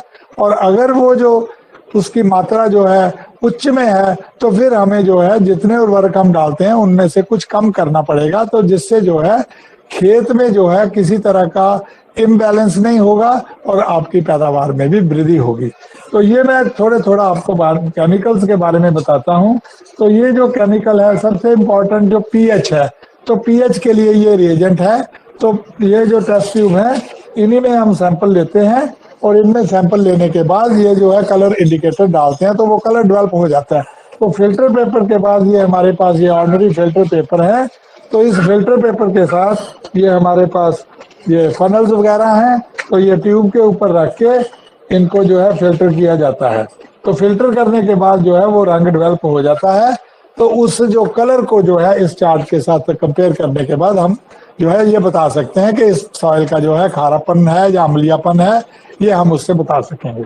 तो इसी तरह ही जो है जो बाकी तत्व हैं जिसमें जैविक कार्बन है और अवेलेबल नाइट्रोजन है, फास्फोरस है, पोटेशियम है, तो ये 5 पैरामीटर जो है इससे जो है हम एनालिसिस करके तो आपके जो खेत का जो सैंपल है, जो जैसे मैंने ये उदाहरण के तौर पे ये सैंपल रखा है, तो इस तरह उस जो मिट्टी के बारे में हमारा पूरा परीक्षण होने के बाद उसमें किन किन से उर्वरक की जो है क्या क्या मात्रा डालनी है वो आपको बता दी जाएगी। तो मैं सभी किसान भाइयों से अनुरोध करूंगा कि आप जो है अपने लेवल पे ये जो किट है इसकी कीमत कोई इतनी ज्यादा कीमत नहीं है, बहुत कम कीमत पे है, लागत कीमत पे ही आपको जो है उपलब्ध करवाई जा सकेगी। और जो कोई किसान भाई या कोई गांव से जुड़ा व्यक्ति अपना इस तरह का कोई काम भी शुरू करना चाहता है, उससे आमदन का भी उसको मिलेगा और उसके साथ साथ किसानों का भी वो भला कर पाएगा, तो ये शुरू कर सकता है। तो उसके लिए जो छोटी सी ट्रेनिंग 4-5 घंटे की है, एक दिन में ये सब कुछ सीख जाएगा। तो वो जो जहाँ हमारे साथ कृषि अनुसंधान परिसर जो पतंजलि योगपीठ फेज 2 के साथ में हमारे साथ आके संपर्क कर सकता है और जो है इस चीज का जो इस फैसिलिटी का जो है वो फायदा उठा के खुद भी फायदा ले सकता है और अपने साथियों को भी फायदा दिला सकता है। बहुत बहुत धन्यवाद। धन्यवाद आदरणीय डॉक्टर साहब, आपने धरती माता को इस खेत की मिट्टी के परीक्षण के बारे में आपने बहुत महत्वपूर्ण मार्गदर्शन दिया। और अब मैं आदरणीय डॉक्टर किशोर दुबे जी को महाराष्ट्र से आमंत्रित करता हूं कि वो आएँ और हमारे डॉक्टर एस चव्हाण जी के जो जैविक फार्म लैब्स के बारे में मार्गदर्शन प्रदान करने का वीडियो है, उसके पहले आप अपना उद्बोधन देने का कष्ट करें डॉक्टर किशोर दुबे जी। धन्यवाद मुन्नीलाल जी। आज की कक्षा हम सब के लिए जिंदगी भर ख्याल में रखने के लिए है, क्योंकि ऑप्शनल प्रोग्राम होने के बावजूद साल भर हर दिन नए शिक्षक के साथ में जो कार्यक्रम हुआ है और नए मुख्य अतिथि के साथ में हम सबको जिंदगी भर याद रखेंगे। हमारे बाल बच्चों को भी याद दिला देंगे कि भाई ऐसा अनूठा कार्यक्रम पवन जी के नेतृत्व में पतंजलि ऑर्गेनिक रिसर्च इंस्टीट्यूट में शुरू हुआ था और उसके हम सभी सहभागी थे। ये यादें हम सबको हमारे अंतिम क्षण तक याद रखने वाली है। आज जो डॉक्टर संतोष चौहान जी के बारे में मुझे बताना है, यह है खेतों में प्रयोगशाला बनवाना। कि खेतों में प्रयोगशाला बनवाने का मायना ही ये है कि हमारा जो रासायनिक खेती से बहुत ज्यादा खर्चा खादों पर और दवाइयों पर होता है, तो उसका विकल्प डॉक्टर चौहान जी ने निर्माण किया है। डॉक्टर संतोष चौहान जी का मैं थोड़े से मैं परिचय दे दूं। इन्होंने नेशनल केमिकल लेबोरेटरी पुणे से पीएचडी किया है। रिसर्च और डेवलपमेंट के प्रमुख के नाते 10 वर्ष काम किया है। इंडो ऑस्ट्रेलिया और इंडो स्पेन के प्रोजेक्ट के प्रमुख के रूप में काम किया। बायोटेक डीबीटी के ट्रेनिंग प्रोग्रामर रहे ये। एमएससी बीटेक एमटेक के सुपरवाइजर भी रहे। डेक्कन शुगर इंस्टीट्यूट पुणे के सीनियर साइंटिस्ट है और गवर्नमेंट ऑफ महाराष्ट्र और गवर्नमेंट ऑफ गुजरात और साथ ही गवर्नमेंट ऑफ इंडिया, इन तीनों के एडवाइजर के रूप में भी उन्होंने काम किया है कि जो भी रसायन अनाज में होते हैं वो रसायन फ्री बिल्कुल अनाज बनने चाहिए। इसके लिए जो गवर्नमेंट महाराष्ट्र, गुजरात और भारत सरकार की व्यवस्थाएं है उनमें सहयोगी रहे और एडवाइजर रहे। जर्मनी और स्पेन को विजिट किया है और कई प्रकार के सम्मान जैसा केजन performer award, pesticide India award आदि अवार्ड से, पारितोषिकों से इनको नवाजा गया है।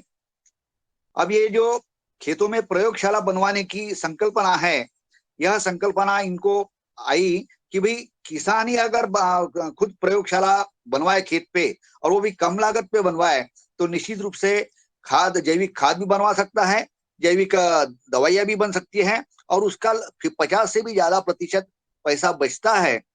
यह संकल्पना उनके मन में आई और उन्होंने सिर्फ संकल्पना मन में रखी नहीं है, तो महाराष्ट्र में करीबन 10-15 प्रयोगशाला उन्होंने बनवाई है।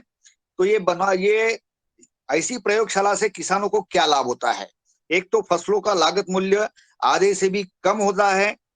ये बनवाने से मिलावट का कोई स्थान नहीं होता और इसलिए जो भी खाद बनते हैं या दवाइयां बनती है उसके परिणाम अच्छे होते हैं, भूमि ज्यादा उपजाऊ बनती है और रसायन खाद और दवाइयां का प्रयोग करने से पूरा पूरा छुटकारा मिल जाता है और परिवारजनों की जो सेहत है वो सेहत भी बहुत अच्छी बनती है।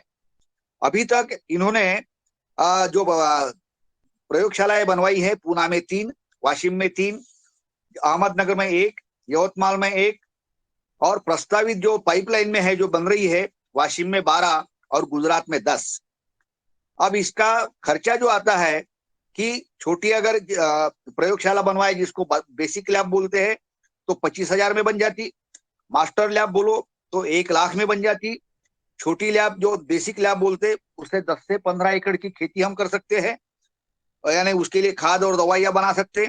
बड़ी लैब बनाने का खर्चा जो 1 लाख का है उससे 50 से 60 एकड़ की खेती हम कर सकते और हमारे पास जो दवाइयां बचती है तो उसको उद्यमिता के नाते हमारे गांव के किसानों को भी बेच सकते हैं, आजू बाजू वाले किसानों को भी भेजा जा सकता है।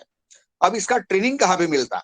इसका ट्रेनिंग प्राप्त तो डॉक्टर चौहान जी से संपर्क करके हो सकता है या फिर पतंजलि ऑर्गेनिक रिसर्च इंस्टीट्यूट, हमारी जो पतंजलि की संस्था है पवन जी के नेतृत्व में उन्होंने पहल की है। तो इसके लिए क्या होना चाहिए, 10 से 15 लोगों की बैच होनी चाहिए, लॉजिंग बोर्डिंग और ट्रेनिंग मिलाकर कुल 4,000 रुपया खर्चा आता है और 2 दिन का ट्रेनिंग होता है। और मुझे यानी डॉक्टर किशोर दुबे को पवन जी ने इसका संपर्क के लिए नामित किया है, तो मेरा फोन नंबर जो है वो मैं इसमें डाल दूंगा। अब मेरी गुजारिश है जो हमारे मित्र अक्षय जी की डॉक्टर चौहान जी का वक्तव्य और उन्होंने जो प्रयोगशाला बनवाई है उसका वीडियो वहां पे प्रदर्शित करे हम सभी किसानों के लिए। धन्यवाद। धन्यवाद आदरणीय डॉक्टर साहब। मैं अविराज जी और अक्षय जी से आमंत्रित करता हूं कि आएं और वो वीडियो डॉक्टर संतोष जी का दिखाने का कष्ट करें।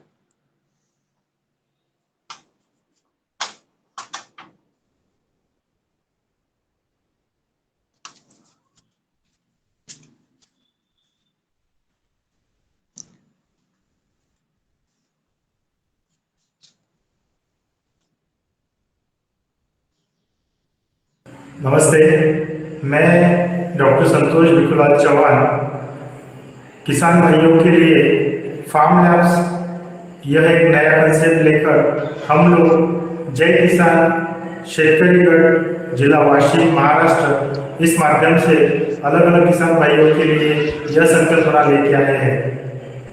इस संकल्पना के माध्यम से किसान भाइयों ने अपने खेतों में ही अलग अलग तरह की नैसर्गिक जैविक खाद या दवाइयाँ किस तरह बनाई जाती है इसका हम प्रशिक्षण देते हैं और इसी माध्यम से महाराष्ट्र में अलग अलग जिलों में हम लोगों ने यह प्रयोगशाला स्टार्ट की है। अभी इस प्रयोगशाला के माध्यम से हम लोग जो अलग अलग दवाइयाँ बनाते हैं और जो भी सुविधा इस फार्म लैब में लगती है वो मैं आपको दिखाना चाहता हूँ।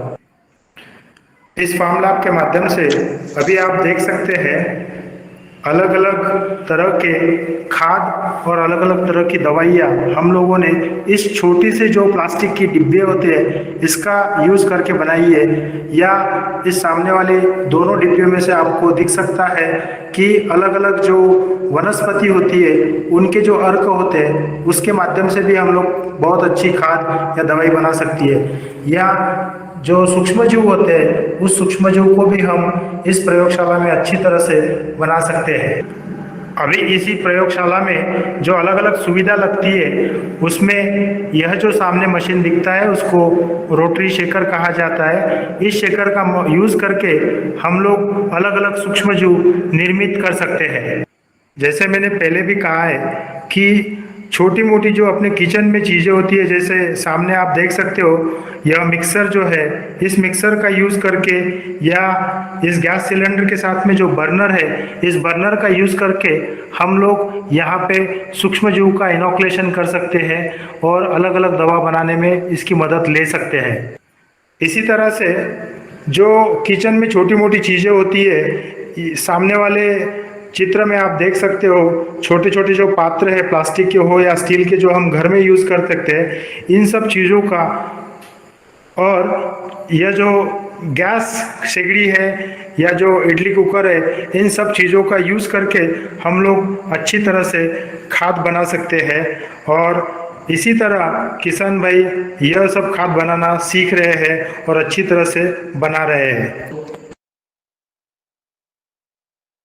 नाम वैभव शीशा गुगे है। मैं फार्म लैब यवतमाल से बोल रहा हूँ और मैं हमारे लैब में अलग अलग प्रकार की स्लरी कैसे बनती है और हमारे लैब में हम ट्राइकोडर्मा कैसे बनाते हैं वो दिखाता हूँ। ये हमारी लैब है। इस लैब के अंदर हम ट्राइकोडर्मा कैसा बनता है वो मैं दिखाता हूँ। ये जो आपको यहाँ पे मशीन दिख रही है, इस मशीन का नाम ऑटोक्लेव है।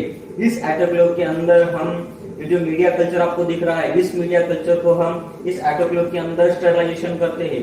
यहाँ पे स्टरलाइजेशन होने के बाद में हम जो स्टरलाइजेशन हुए फ्लास्क है, उस फ्लास्क को यहाँ से निकाल के आपको ये जो यहाँ पे ये जगह दिख रही है, इस जगह पे हम उस स्टरलाइजेशन हुए फ्लास्क का इनोकुलेशन करते हैं। यहाँ पे उस फ्लास्क को इनोकुलेशन होने के बाद में वो फ्लास्क हम यहाँ से उठा के, ये जो आपको यहाँ पे घूमती हुई जो मशीन दिख रही है, इस घूमती हुई मशीन का नाम रोटरी सेकर है। इस रोटरी सेकर पर हम वो फ्लास्क 36 घंटे घुमाते हैं। 36 घंटे घुमाने के बाद में उस फ्लास्क के ऊपर ऐसी व्हाइट कलर की ग्रोथ आती है। इस व्हाइट कलर की ग्रोथ को हम, ये जो आपको मिक्सर दिख रहा है, इस मिक्सर की सहायता से हम उस ग्रोथ को क्रश करते हैं और जो क्रश किया हुआ हमारा कल्चर है, उस कल्चर के अंदर हम ये फार्मुलेशन ऐड करते हैं। ये फार्मुलेशन ऐड करने के बाद में हमारा रेडी टू यूज के लिए ये ट्राइकोडर्मा हमारे लैब में बनता है। धन्यवाद। अभी इन सब चीजें देखने के बाद में मुझे यह कहना है कि इस फार्म लैब के माध्यम से किसान भाई कम से कम लागत में अच्छी से अच्छी दवाई बना सकता है और अलग अलग तरह के सूक्ष्मजीव हो गए, वनस्पति के अर्क हो गए, ये सारी चीजें बना सकते हैं। और किसान भाई को खेत में जो खर्चा होता है वो खर्चा कम होने में बहुत आसानी होती है। और सबसे बड़ी बात, यह सब दवाइयाँ हर किसान भाई अगर अपने खेतों में बनाते हैं तो उस वातावरण की उस दवाई को आदत पड़ती है और उसका जो रिजल्ट होता है वह रिजल्ट हमें अच्छी तरह से मिलता है। और इसी फार्म लैब के माध्यम से अगर अलग अलग तरह की दवाई बनती है तो आज जो मिट्टी हम लोगों की खराब हो चुकी है, पानी खराब हो चुका है, तो ये मिट्टी अगर सुधारना है तो हमें जो नैसर्गिक खाद है, जो कि गाय के गोमूत्र हो गया, गाय का दूध हो गया, या अलग अलग तरह के सूक्ष्मजीव हो गए, मित्र कीड़ी हो गए, इनके माध्यम से हम लोग फिर से जमीन को वह प्राकृतिक रूप दे सकते हैं, अच्छी फसल। और जो सब लोगों का जो टारगेट है कि हम लोगों को सेफ फूड मिलना चाहिए, वह हम लोग इस माध्यम से मिला सकते हैं। धन्यवाद। धन्यवाद आदरणीय डॉक्टर साहब और हमारे प्रस्तुत करने वाले वीडियो। जी मुनीलाल जी, एक मिनट सिर्फ। इस फार्म लैब के ट्रेनिंग के लिए कोई भी 10वीं पास छात्र छात्रा या कोई भी गांव का किसान ये ट्रेनिंग ले सकता है। मेरा नंबर डॉक्टर दुबे का और डॉक्टर चौहान जी का नंबर मैंने साझा कर लिया है। कोई भी किसान हमसे संपर्क करके ये ट्रेनिंग हासिल कर सकते हैं। धन्यवाद जी डॉक्टर साहब। धन्यवाद आदरणीय डॉक्टर किशोर दुबे जी। और मैं आदरणीय डॉक्टर विनोद भट्ट जी को ससम्मान आमंत्रित करता हूं कि वो आएँ और पारंपरिक और जैविक बीज बैंक के ऊपर हम सबका मार्गदर्शन करने का कष्ट करें। डॉक्टर विनोद भट्ट जी। बहुत बहुत धन्यवाद मुनीलाल जी। जो बीज के बारे में मैं अपना वक्तव्य रखूंगा। आज बीज की बड़ी समस्या है, पूरे देश में नहीं बल्कि पूरे विश्व में। बीज जो निष्क्रिय और मृत जैसा दिखता है, वास्तव में एक जीवित जो है श्वसन करने वाला जीव है। ये जीवित है। हमारे शास्त्रों में बीज को ब्रह्म माना गया है। बीज, सबको मालूम है कि बीज जीवन का आधार है। बीज के बिना पृथ्वी पर जीवन की कल्पना नहीं की जा सकती। बीज मानव जाति के लिए प्रकृति का सबसे कीमती उपहार है जिसके कारण हजारों सालों पहले खेती शुरू हुई और हम आज विभिन्न तरह के अनाज खा पा रहे हैं। बीज समय के साथ साथ अपने आप को खुद नया करने की क्षमता रखता है। बीज अपने आप को व्यक्त करने की क्षमता रखता है। बीज के अंदर एक पेड़, एक पौधा, एक जीवन छिपा रहता है और इसको जो है पुनः दोबारा से ये अपने आप को प्रदर्शित करता है एक बीज के रूप में। जो पौधा है वो पुनः बीज उत्पन्न करता है। हमें फसल उगाने के लिए कहने की आवश्यकता नहीं कि बीज बचाने की आवश्यकता है। बिना बीज के कोई फसल नहीं उगा सकता। आज सबसे एक बहुत बड़ी समस्या है दुनिया में कि बहुराष्ट्रीय कंपनियों ने बीज को पैसा कमाने का जरिया बना दिया है।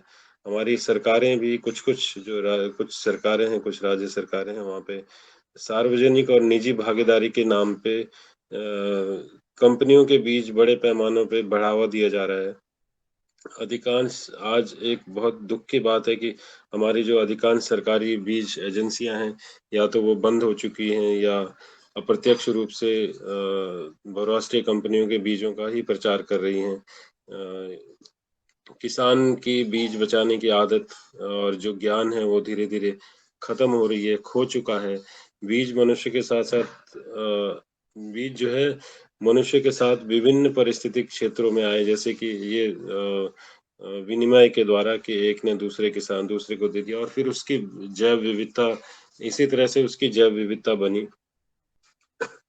पहले जो पुराने समय में हम देखते हैं, याद करते हैं तो एक फसल के हजारों किस्म होते थे। जैसे कि डॉक्टर रिचारिया की एक किताब है राइसिस ऑफ इंडिया, उसमें उन्होंने भारत में 2 लाख किस्म के धान की बात करी है। उन्होंने 18-19 हजार किस्म के लगभग धान संरक्षित भी किए थे। तो ये जो बहुमूल्य जो विविधता है उसको हम आधुनिक ज्ञान के नाम पर जो है उसके प्रभाव में जो है धीरे धीरे हम खोने लगे हैं। जो ये एक बहुत बड़ी बात है कि जो समुदाय यानी कि जो किसान बीजों पर अपना नियंत्रण खो देते हैं, वो कृषि पर भी अपना नियंत्रण खो देते हैं और आज जो है इसी वजह से वो कंपनियों पर निर्भर हो रहे हैं। आज अधिकांश किसान बीज बाजार पर निर्भर हो रहा है। सौभाग्य से जो हमारे भारतीय राष्ट्रीय कृषि नीति है 2000 की, उसमें किसान को स्वयं के बीज संजोने और पारंपरिक देसी बीजों को उनको संरक्षित करने का, उनको आदान प्रदान करने का, उनको बेचने का जो है के लिए प्रोत्साहित किया गया है। तो ये बहुत अच्छा, इसी में जो है कई हमारे पारंपरिक बीज जो किस्में अब जलवायु परिवर्तन के वजह से, कंपनियों के हस्तक्षेप की वजह से, महंगे आदानों की वजह से, संकर बीजों की और जो हाई यील्डिंग बीजों की उनको बढ़ावा देने के कारण धीरे धीरे लुप्त होने के कगार पर हैं। तो हमारे जो किसान हैं उनके भविष्य के लिए उनको संरक्षित करने की एक आवश्यकता है, संगठित प्रयास की आवश्यकता है और इसके लिए बीज बैंक ही एकमात्र उपाय हमको दिखता है। जो पहले भी लोग संरक्षित करते थे, तो ये 2 तरह से हो सकता है, सामुदायिक हो सकता है या एकल हो सकता है। यानी कि व्यक्ति अपने आप बीज संरक्षित कर सकता है। जैसे कि हम इस योगाहार के दौरान हमको कई उदाहरण हमें मिले, जिनमें मानसिंह गुर्जर जी हैं, भरत पटेल जी हैं और अशोक पानीग्राही जी, कुसुम पानीग्राही जी हैं। ये अलग अलग राज्यों से, और जैसे साकरकर जी हैं, रमेश साकरकर हैं, मिश्रा जी हैं वासिम से। तो इस तरह के लोग हैं जो कि अभी भी इसको, और बहुत सारे लोग हैं, हम सभी का नाम नहीं ले पाएंगे इस टाइम, लेकिन बहुत सारे लोग हैं जो ये प्रयास कर रहे हैं और जिनके प्रयासों से ये हमारे जो बीज बचे हुए हैं। तो बीज जो है असल में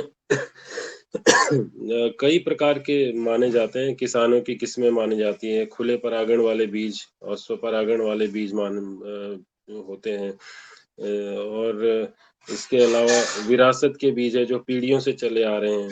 अभी जो नए, जो कुछ समय वैज्ञानिक वैज्ञानिकों ने जो संकर बीज और जीएम बीज और हाई यील्डिंग बीज और देसी बीज वो किए हैं, उससे ये सारे जो है ये देसी बीजों से ही पैदा हुए हैं। ये देसी बीज अगर नहीं होते तो ये इनका आज हमारे संभव नहीं था, इनको हम किसी दूसरे रूप में इनको परिवर्तित कर पाते। तो मैं आपको ये स्टेप्स कुछ बताना चाहता हूँ कि किस तरह से हम जो है जो बीज बैंक है उसको स्थापित कर सकते हैं। तो उसके लिए सबसे पहले तो आपको अपने कुछ अपने साथियों को एकत्रित करना होगा और उसमें उनके बच्चों के माध्यम से यह सर्वे करना होगा कि अपने क्षेत्र में रिमोट एरियाज में इसका सर्वे करना होगा। उसमें फिर आइडेंटिफाई करना होगा, देखना होगा, सिलेक्शन करना होगा बीज का और उनका क्या क्या आपकी आवश्यकता है, क्वालिटी चाहिए आपको या आवश्यकता क्या है, जैसे घास के लिए चारा चाहिए या फिर उसमें आपको अधिक न्यूट्रिशन वाला चाहिए, अधिक उत्पादन वाला चाहिए। उसके बाद फिर उस बीज का जो है डॉक्यूमेंटेशन करना है, उसका पासपोर्ट डाटा बनता है जो उसमें उसके गुण बताए जाते हैं। उसके बाद फिर हमको प्रोड्यूसर जो सीड प्रोड्यूसर हैं, किसान हैं, उनको आइडेंटिफाई करना पड़ेगा कि वो किसकी रुचि है बीज संरक्षित करने में। उसके बाद फिर एक ग्रुप बनाना पड़ेगा जिसको हम सीड प्रोड्यूसर ग्रुप कह सकते हैं कि वो जो उत्पादक लोगों का एक समूह बनाना पड़ेगा। उस समूह को फिर ट्रेनिंग देनी पड़ेगी कि किस तरह से बीज को बचाया जाता है, किस तरह से बीज बैंक बनाया जाएगा। उसके बाद फिर हर जो सीजन है, हर सीजन में जो फॉलो अप ट्रेनिंग है वो रिफ्रेशर 50 हो गए बनाना पड़ेगा। तो सीड मल्टीप्लिकेशन फिर उसको किस तरह से बढ़ावा दिया जाता है और इसके बाद फिर स्टोर कैसे करना है, तो ये सारी चीजों का हमको उनको ट्रेनिंग देनी पड़ेगी। तो और इसके बाद एक जो बहुत अहम जो चीज है कि उसको संयोजन कैसे करना है, उसको कैसे करना है, उसके लिए कमेटी बनानी पड़ेगी। तो कमेटी में बुक कीपिंग और प्लानिंग, तो ये सारी चीजें हैं, ये बहुत आसानी से किसान अपने आप भी कर सकता है और अपने समूह में भी कर सकता है। जी बहुत बहुत धन्यवाद। आदरणीय डॉक्टर साहब, बहुत बहुत धन्यवाद आपको। आप क्योंकि बीज ही सबसे ज़्यादा महत्वपूर्ण, बीज ही सब कुछ है, उसके बारे में आपने मार्गदर्शन दिया। समय की थोड़ी सी मर्यादा है और हम 7:51 हो गए हैं और हमारा 20-25 मिनट थोड़ा सा कार्यक्रम लेट हो गया है। मैं चाहूँगा आगे मैं डॉक्टर ऋषि कुमार वर्मा जी को कि वो आएँ और 5 मिनट में जैविक प्रमाणीकरण में दिव्य योग मंदिर ट्रस्ट की क्या भूमिका है वो मार्गदर्शन देने का कष्ट करें। 5 मिनट के लिए आदरणीय डॉक्टर ऋषि वर्मा जी। ओम सभी किसान भाई जो और हमारे प्रतिभागी इसमें जुड़े हुए हैं सभी को नमस्कार एवं ओम। और सभी को जो है 365 दिन पूरे होने पे बधाई, हमारी टीम जो इसमें जुड़ी हुई है। आज हम लोग जो है दिव्य योग मंदिर ट्रस्ट के द्वारा संचालित योगाहार एवं ऑर्गेनिक फार्मिंग तथा सर्टिफिकेशन के ऊपर पे 2 मिनट के लिए बोलने की कोशिश करेंगे। सबसे पहले अगर आप देखें तो जो ऑर्गेनिक प्रोडक्ट है उसकी जो मार्केट में डिमांड है करीबन 20 से 28% सालाना के उससे जो है ग्रोथ हो रही है और मार्केट में इसकी डिमांड जो है कोरोना होने के बाद में कुछ और ज़्यादा इसमें इजाफा हुआ है। हर आदमी को जो है एक पेस्टिसाइड रहित, केमिकल रहित उत्पाद की जो है ज़्यादा अहमियत महसूस हो रही है। तो इस चीज़ को देखते हुए भारत सरकार की तरफ से प्रमाणीकरण आवश्यक कर दिया गया है ऑर्गेनिक प्रोडक्ट के लिए। अगर मार्केट में किसी भी संस्था या किसी भी प्रोड्यूसर को ऑर्गेनिक प्रोड्यूस कह के बेचना है तो उसका प्रमाणीकरण अनिवार्य है। तो इसमें किसान भाइयों के लिए एक बहुत बड़ी बहुत बड़ा समय है कि वो अपने उत्पाद को प्रमाणीकरण करा के बेचें, क्योंकि ज़्यादातर ये देखा गया है कि जब मार्केट में उपभोक्ता जाता है तो उसको प्रमाणीकृत किया हुआ उत्पाद नहीं मिल पाता है और किसान जो बहुत दिनों से जो ऑर्गेनिक प्रोड्यूस पैदा कर रहे थे उनके लिए एक मार्केट का अवसर प्राप्त हुआ है। और इसमें दिव्य योग मंदिर ट्रस्ट किसानों की हेल्प कर सकते हैं उनका प्रमाणीकरण कराने में। प्रमाणीकरण कराने के लिए जो भी मिनिमम रिक्वायरमेंट होती है उसके बारे में मैं 2 मिनट में बताने की कोशिश करूंगा। अगर आप देखें कि प्रमाणीकरण जो है वो प्रक्रिया बहुत सिंपल है। इसमें किसान को जो है सबसे पहले तो ये है कि भाई किसी भी तरह के केमिकल का उपयोग खेती में नहीं करना है। जो केमिकल या फर्टिलाइजर या पेस्टिसाइड यूज होते थे खेती में, परंपरागत खेती में जो अभी पिछले 30-40 साल से हो रहे हैं, उसका इमीडिएट हमें बंद करना पड़ेगा।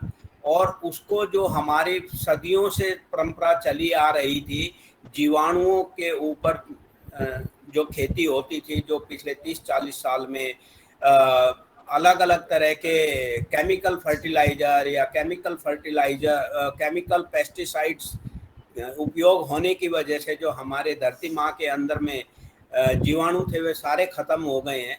हिंदू धर्म में और भारतीय संस्कृति में धरती को माता कहा गया है। माता जो है हमेशा सजीव होती है और अनवरत केमिकल के उपयोग से वो जितने जीवाणु बेनिफिशियल जीवाणु थे, बेनिफिशियल का मतलब जिन जीवाणुओं से पौधे के लिए पौष्टिक न्यूट्रिएंट मिलते थे, जैसे नाइट्रोजन है, फास्फोरस, पोटास, कहने को तो 16 हैं लेकिन हो सकता है इससे भी ज़्यादा हों।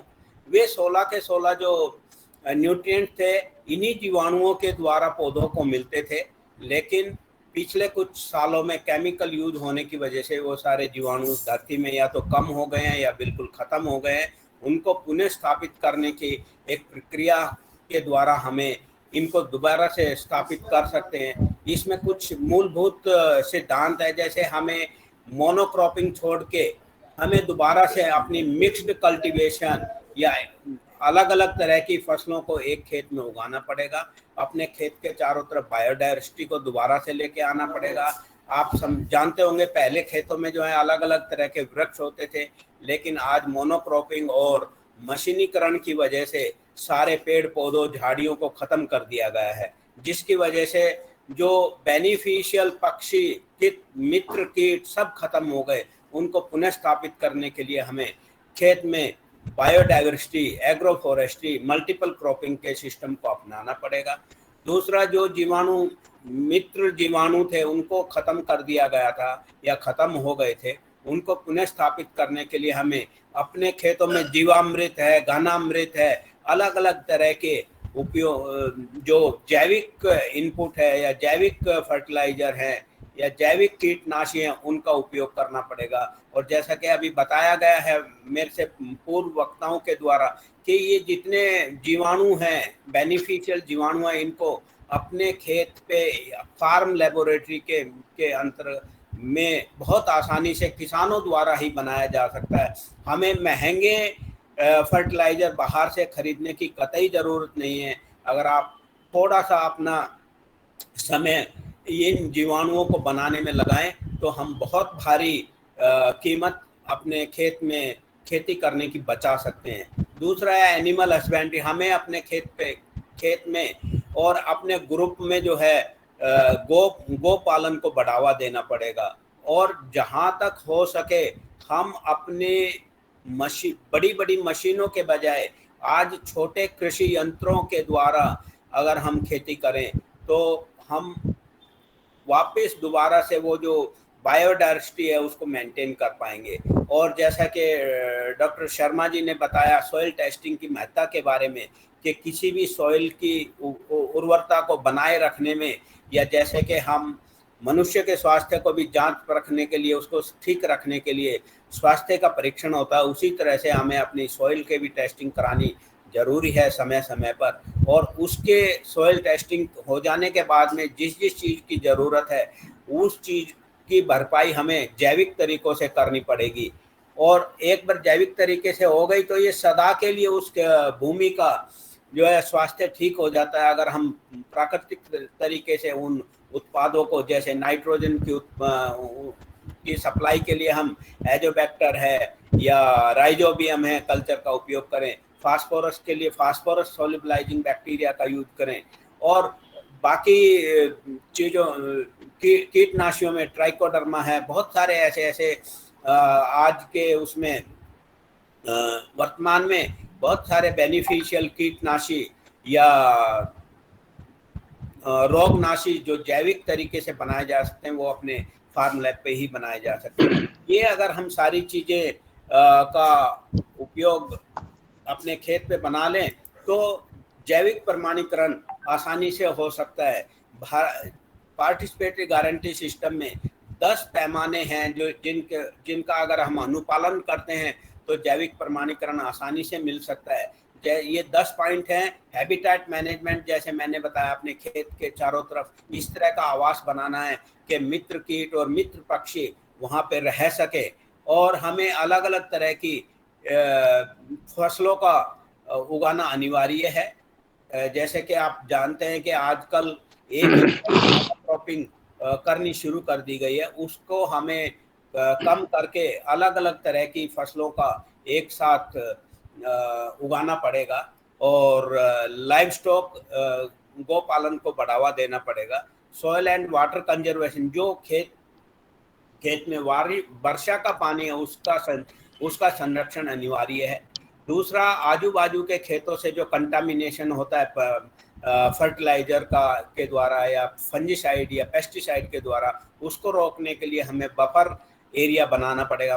मतलब वो अपने खेत के चारों तरफ हमें बायो फेंसिंग की सुविधा बनानी पड़ेगी। दूसरा सबसे इम्पोर्टेंट है सीड और प्लांटिंग मटेरियल। हमारा बीज किसी भी तरह से जेनेटिकली मॉडिफाइड नहीं होना चाहिए।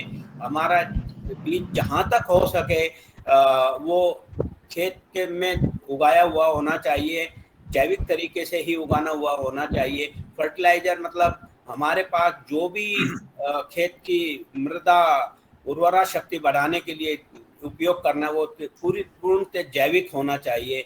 पेस्ट मैनेजमेंट भी जो है वो इंटीग्रेटेड पेस्ट मैनेजमेंट होना चाहिए जिसमें हम जैविक उत्पादों का ही यूज करें। और 9वां है सबसे इम्पोर्टेंट कि किसी भी तरह से जैविक और अजैविक उत्पाद आपस में मिक्स ना हो, इसका हमें ध्यान रखना चाहिए। और अगर ये सारी चीज़ें हम सही तरीके से अनुपालन करते हैं, 1 से 4 तक माइनर हैं, इनको हम आसानी से कर सकते हैं, इनका कोई वायलेशन नहीं होना चाहिए। लेकिन 5 से 10 जो पॉइंट हैं इसमें किसी भी तरह की ढिलाई पीजीएस सिस्टम में अलाउड नहीं है। अगर ये सारी चीज़ें 10 की 10 कंडीशन हम का अनुपालन करते हैं तो भारत सरकार की तरफ से निर्धारित मापदंडों के द्वारा हमें पीजीएस ग्रीन और पीजीएस ऑर्गेनिक का सर्टिफिकेशन एक तय समय में मिल जाता है। मेरे ख्याल से ये इतना ही मैं बताना चाहता हूँ। और इसके बाद में अगर किसी भी किसान भाई का जिज्ञासा है वो हमारे को डायरेक्टली कॉल कर सकते हैं। हमारी टीम सभी राज्यों में उपस्थित है और हम किसान भाइयों की हर तरह से सहायता करेंगे। धन्यवाद। धन्यवाद आदरणीय डॉक्टर ऋषि कुमार जी, आपने जैविक प्रमाणीकरण के बारे में आपने उद्बोधन दिया क्योंकि और ये कार्यक्रम लगातार चलता रहेगा। इसमें मिट्टी परीक्षण को लेकर, जैविक प्रमाणीकरण को लेकर हमारे भाई बहन जो चाहेंगे इस पर प्रशिक्षण होगा। अब मैं आदरणीय रघुवीर रावत जी को आमंत्रित करता हूँ कि वो आए और विभिन्न किसानों के खेतों की मिट्टी कैसे स्वस्थ हुई है इसका पीपीटी आदरणीय अवराज अक्षय जी प्रस्तुत करने का कष्ट करें।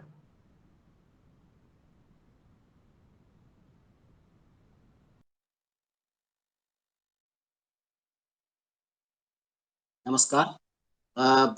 पिछले 2-3 महीने से हम जो योगाहार में जो मुख्य अतिथि के रूप में हमारे किसान भाई आए जो जैविक कर रहे थे, उनका हमने विस्तृत रूप से इस स्टडी तैयार की है कि किस तरह से वो खेती कर रहे हैं और कैसा उनको मुनाफा हो रहा है, कहाँ बेच रहे हैं। बहुत समय सीमित है तो आपको स्क्रीन पे दिख रहा है सविता जी एलेन, ये वर्धा महाराष्ट्र से हैं और 9 एकड़ में खेती कर रही हैं। खुद अपना एक स्टॉल भी है जहाँ पर ये मौसमी सब्जियां, पपीता इत्यादि बेचती हैं और इनका अच्छी खासी आय इससे हो रही है। आप देख रहे हैं कि लगभग प्रति एकड़ 80,000 से ऊपर ये साल भर में कमाती है। और इनका कहना ये है कि बच्चों को अच्छी शिक्षा मैं केवल इसलिए दे पा रही हूँ क्योंकि मैं जैविक खेती कर रही हूँ। आगे इसी तरह मनोज पटेल हैं, ये सबसे बड़े किसान जो हमें मिले, जो 80 एकड़ में पूरी 80 एकड़ में जैविक खेती कर रहे हैं और सोनतलाई हरदा जिला मध्य प्रदेश से हैं। और बहुत ही इन्होंने एक जैविक टूरिज्म भी डेवलप करने का इनका है, जहाँ पर कुछ लोग रहते हैं, ये ट्रेनिंग भी देते हैं। और इनके पास लगभग 70-80 गाय है और ये इतने बड़े फार्म में खेती कर रहे हैं। ये एक उदाहरण है कि एक बड़ा किसान भी जैविक खेती कर सकता है। आगे हेमंत दुबे जी हैं, ये इटारसी मध्य प्रदेश से हैं और ये एक सोशल व्यक्ति हैं। और ये वहाँ पे इन्होंने जो महत्वपूर्ण मैं इनका योगदान मानूंगा, इन्होंने जैविक जो किसान वहाँ पे आसपास में थे, इन सब के लिए एक हाट की व्यवस्था की है, जैविक हाट की व्यवस्था। हर हफ्ते ये जैविक हाट लगता है जहाँ पे जैविक किसान आके अपनी फसलों को बेचते हैं, चाहे और फसली नहीं, और घी, दूध और मट्ठा इत्यादि भी ये उस जैविक हाट के माध्यम से बेचते हैं। श्री मान सिंह गुर्जर, ये बहुत ही ऐसे किसान हैं जो जैसे कि डॉक्टर विनोद भट्ट ने बताया, जो कि लगभग 100 से 145 तरह के बीजों का संरक्षण कर रहे हैं और जैविक खेती तो कर ही रहे हैं।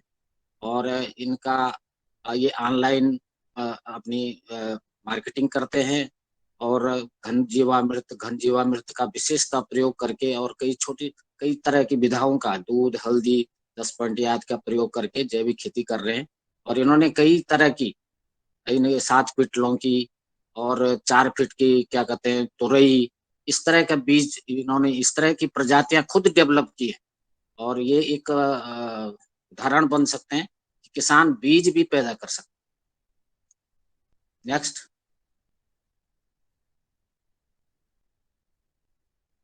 ये वैभव ठाकरे पहले भी अभी आए थे और ये इन्होंने फार्म लैब स्थापित की है अपने घर पे। और ये कई तरह के जीवाणु का प्रयोग कर रहे हैं। सॉरी, ये जब वैभव ठाकरे जो है ये बाधड़ यवतमाल से हैं, ये एक ट्रेनर भी हैं और ये वाशिंग डिस्ट्रिक्ट में काम कर रहे हैं और काफी लोगों के संपर्क में हैं। ये किसी संस्था से जुड़े हुए हैं जहां पर ये जैविक खेती का खुद भी जैविक खेती करते हैं और अच्छी आय ले रहे हैं। नेक्स्ट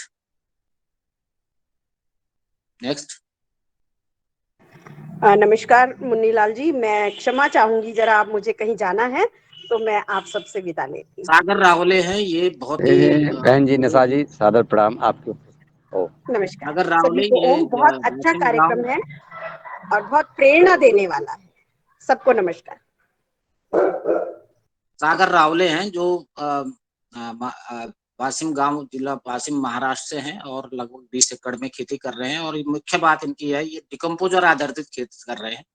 वेस्ट डिकम्पोजर, पत्थरों का अर्क और तरल खाद, इस तरह का प्रयोग करके ये बहुत ही अच्छी फसल ले रहे हैं। और इनका मानना ये है कि हम जैविक खेती इसलिए नहीं कर रहे हैं कि हमें बहुत अच्छा इसका दाम मिले।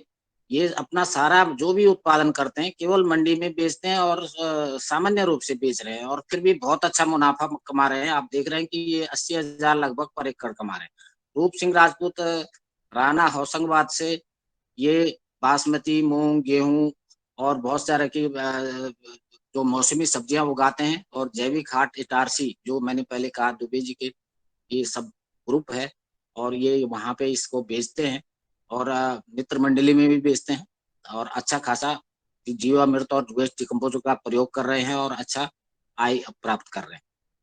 नेक्स्ट, विजय विश्वकर्मा जी, ये जब रिटायर हुए टीचर थे तो इन्होंने जैविक खेती करने की सोची अपने के लिए और फिर उन्होंने 2.5 एकड़ जमीन ली, कुछ में बगीचा लगाया थोड़ा सा, और फिर बगल में जो जमीन थी उसको किराए पे लिया, करीब 10-12 एकड़ में खेती कर रहे हैं और वहां पे बहुत अच्छा उत्पादन ले रहे हैं।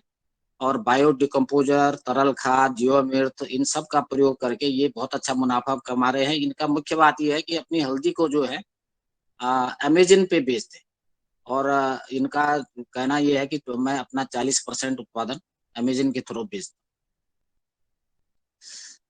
गजानन तुलसीलाल राम बाजड़ ये तानसा वाशिम डिस्ट्रिक्ट महाराष्ट्र से हैं। इनका एक एफपीओ बना रखा है और जो बहुत अच्छा चल रहा है, जिसमें 250 के करीब किसान हैं और ये सामूहिक रूप से खेती करने का एक उदाहरण पेश करना चाहते हैं। और ये कुसुम हो गया और तूर, सोयाबीन आदि की खेती कर रहे हैं और अच्छा उत्पादन प्राप्त कर रहे हैं। पवन मिश्रा जी ये एक प्रशिक्षक हैं, किसान भी हैं और मुख्यतः इनका मुख्य आय का इन्होंने अपना साधन बनाया है फूलों की खेती और इसके साथ ये तूर, सोयाबीन, सहजन आदि, गेहूं आदि का भी उत्पादन कर रहे हैं। पर जो मुख्य आय इनकी है ये फूलों से प्राप्त करते हैं और ये वहाँ पे इनका एक ग्रुप है जो इसको ये निरंतर रूप से आगे बढ़ा रहे हैं जैविक खेती की तरफ। दीपक भीमराव घुगे ये जैविक खेती को एक कृषि वैज्ञानिक हैं और ये येरदा वाशिम महाराष्ट्र से हैं। अभी आपको कुछ समय पहले इन्होंने बताया था। तो ये जैविक खेती कर रहे हैं। इनका भी हमने विस्तृत अध्ययन किया था कि आपको कितनी इनकम हो रही है। तो आप देख सकते हैं कि लगभग 80,000 पर एकड़ ये भी उत्पादन इनकम ले रहे हैं। आगे अनिल चोमोला ये उत्तराखंड से है और ये सेब का जैविक खेती सेब की और उसमें जीवामृत और जो मिट्टी का स्प्रे कर रहे हैं और इन्होंने बहुत ही अच्छी ये क्षेत्र में एक बहुत ही डिस्टिंग्विश मैं कहूँगा किसान है जो इतना ज्यादा उत्पादन ले रहे हैं। मैंने कोई भी वहाँ पे देखा नहीं है जो अन्य किसान इतना अच्छा उत्पादन ले रहे हैं।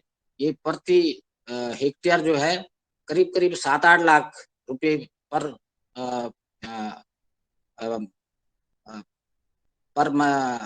ईयर कमा लेते हैं इससे। और सबसे ज्यादा वहाँ पे जो सेब के उत्पादक है सबसे ज्यादा इनका उत्पादन। रमेश सकरकर जी ये बहुत ही बीज बचाने, बीजों का संरक्षण करना, उनको संवर्धन करना, इस दिशा में काम कर रहे हैं। 232 तरह के बीज जो पारंपरिक बीज इन्होंने संरक्षण किया है। ये धामणगांव महाराष्ट्र से है, अमरावती डिस्ट्रिक्ट और जीवामृत, गोबर की खाद, वर्मी कंपोस्ट का प्रयोग करके खेती कर रहे हैं। इनका कहना है कि लोग मुझे पागल कहते हैं लेकिन मैं पागल हूँ क्योंकि मैं पारंपरिक फसलों को, सब्जियों का बीज का संरक्षण संवर्धन कर रहा हूँ। आगे धन्यवाद आदरणीय श्री रघुवीर रावत जी। आपने विभिन्न किसानों के जो आपने वो बताए हैं उससे हम किसानों को प्रेरणा मिलेगी और सीखेंगे। मैं दिनेश सेमवाल जी को ससम्मान आमंत्रित करता हूं कि वो आए और वो भी अपना उद्बोधन देने का कष्ट करें। डॉक्टर दिनेश जी। जी बहुत बहुत धन्यवाद, प्रणाम। क्योंकि समय की जो है गति आगे बढ़ रही है, अन्य स्लाइड्स वगैरह अन्य लोगों को ये आज के कार्यक्रम के बारे में बताना है। मैं यही कहूँगा कि हमारे साथ इस योगाहार कार्यक्रम के 365वें दिन पर इतने सारे जो लोग आए हैं जिन्होंने ये कार्यक्रम सफलतापूर्वक आगे बढ़ाया है, हमें इसी तरह से आगे बढ़ाना है। इसमें हमारे जो सभी मुख्य अतिथि और सभी योगाहार के योग शिक्षक को बहुत बहुत प्रणाम, शुभकामनाएं, धन्यवाद। धन्यवाद आदरणीय दिनेश जी, आपने समय का ध्यान में रखते हुए अपना जो है शॉर्ट में मार्गदर्शन दिया। मैं अविराज जी को आमंत्रित करता हूं। अक्षय जी, कृषि अनुसंधान परिसर हरिद्वार जहां मैं बैठा हुआ हूं, वहां के विजिट का आप जो है रूपांतरण करने का कष्ट करें।